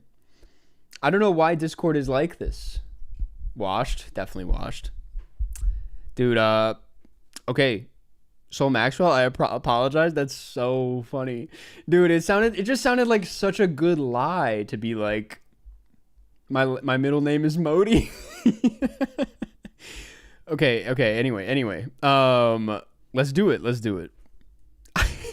I was like, maybe we get someone new. Okay, we have it. Let me boot this up. This is the weekly boxed. This week, it's Sol Maxwell, aka Smody. I was getting stressed. I apologize. This is not helping your case. Hit your mark and say your lies. This is not helping your case as a well, but clearly I'm the one that's. Anyway, another round. Great background. Great background. Smody, I like the custom posters. The thing is like if people are gonna do the patron thing, you better use it. I don't even use it. I'm to blame. I use it just because I feel like I have to be a patron for how much this website has given me. But I mean, you're taking full advantage of it. Another round, Dazed and Confused, Perfect Days, and Rocky Horror Picture Show. I haven't seen Rocky Horror, so I can't speak on this. Dazed and Confused, another round. Sol, I hope you're not abusing substances, because this kind of, I can't tell if you're like a just in it for the love of the film, or if you're just really into drinking and smoking. Damn, dude, I can't even tell what these movies are because of all this. Okay, you did watch All the President's Men. That's a fire poster. Let's look at let's see, 148 this year. Can't argue against that. That's pretty solid. 5 lists. Sleepy Soul couldn't make it. Movies I didn't finish because I fell asleep. Oh, this will be good. This will be good. Sherlock Holmes, can't argue against it. It Follows, whatever. Julie and Julia. The Departed. How do you fall asleep during The Departed, man? Because that's crazy. That's like the most like action-packed movie. There's so much, like it's like moving at 1,000,000 miles per hour. Hundreds of Beavers, same thing. That's crazy. The rest of these for sure. Psycho, you gotta finish it, dog. Being John Malkovich, that does kind of feel like a nightmare of a film. Dead Man, it is a little bit of a sleepy movie. Jurassic Park, you fell asleep at Jurassic Park? This is crazy. I'm Team Soul in a Karsten v. Soul scandal, as you should be, dog. I'm Team Soul too. I'm ultimately also Team Soul, man. Soulgate. All the President's Souls. Seventh Seal, fair enough. Dude, Soul, I gotta shake your hand for this one. I also fell asleep during Batman, and I gotta finish it. I did fall asleep during this movie. And my girlfriend was like, we can just finish it another time. And I was like, oh shit, I'm sorry. And then Venom, which you don't need to go back. You saw what you needed to see with that one.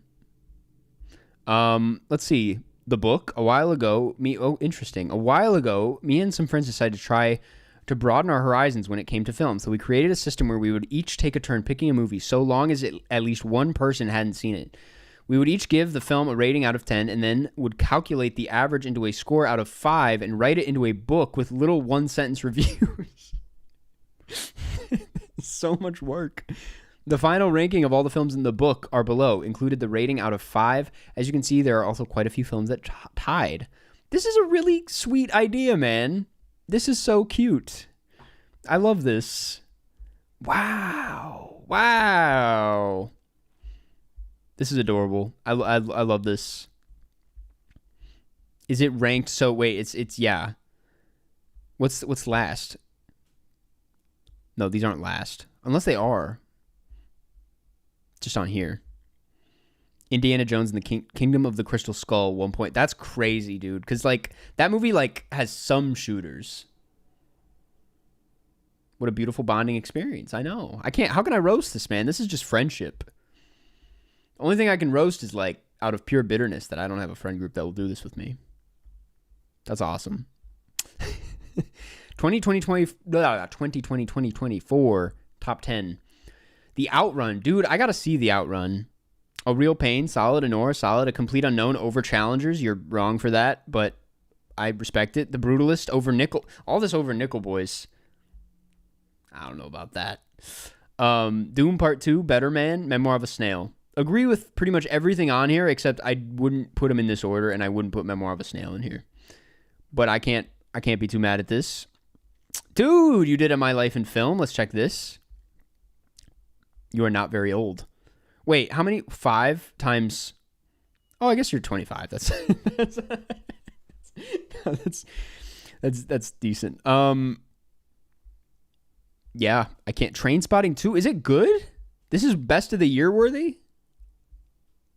I guess people fuck with it. Anyway, this profile is like too wholesome, man. You even have your own solely cinematic universe. That's I love this, man. I love this. I roasted the nicest person. What is your profile picture? This is a bit much. I don't know if this needs to be the profile picture, but other than that, watch list. Let's see. Let's prioritize one thing on your watch list here. I did just watch Red Line. It's really good. Let's see. The Trial, also amazing. Damn, man. You got some hits in here. Le True. You should watch Le True. If I'm going to recommend anything that I've seen so far, and this is a general recommendation for everyone, Le True is fantastic. It's really good. Canceled again. Damn. I feel like Karsten wants to be a hater, but his brain chemistry won't allow it. It's true, man. I won't get into what I had to do this week, but I had to be mean to someone, and I just couldn't do it. It was completely unrelated to anything online. Well, Soul, this is a great profile. I love the art. You have taste. You have great taste. I have like damn near nothing to critique other than I don't know, man. I don't even know. You're doing it better than I am. You got friend groups. And that's what matters. Thoughts on Red Line? It's fantastic. Why did you have to be mean to someone? We don't need to unpack it. Okay. Well, Soul, thank you for submitting. Thank you for submitting, and thank you for being here. I appreciate it. And I'm sorry for almost skipping you completely. Okay. Roast failed. You got to understand, man. I never called it the weekly roast. I call it the weekly box. We're just promoting each other's letterbox profiles, man. Thanks, Karsten, man. Anytime. Okay, as usual, mouth is starting to hurt, and I think my roommate wants to get tacos. So I think I'm gonna bounce. But how do we submit to this thing? You join the Discord, and in the Letterboxd, you can sign up. The Letterboxd channel, that is. The movie for next week is Throne of Blood, the Akira Kurosawa movie. Never seen it. One of my biggest blind spots in his filmography. So yeah, get on it. We'll be watching it next week. Anything else? I got 2 videos out this week. Big week for the channel. We have a Mission Impossible ranked, if you're curious. we could really use the views.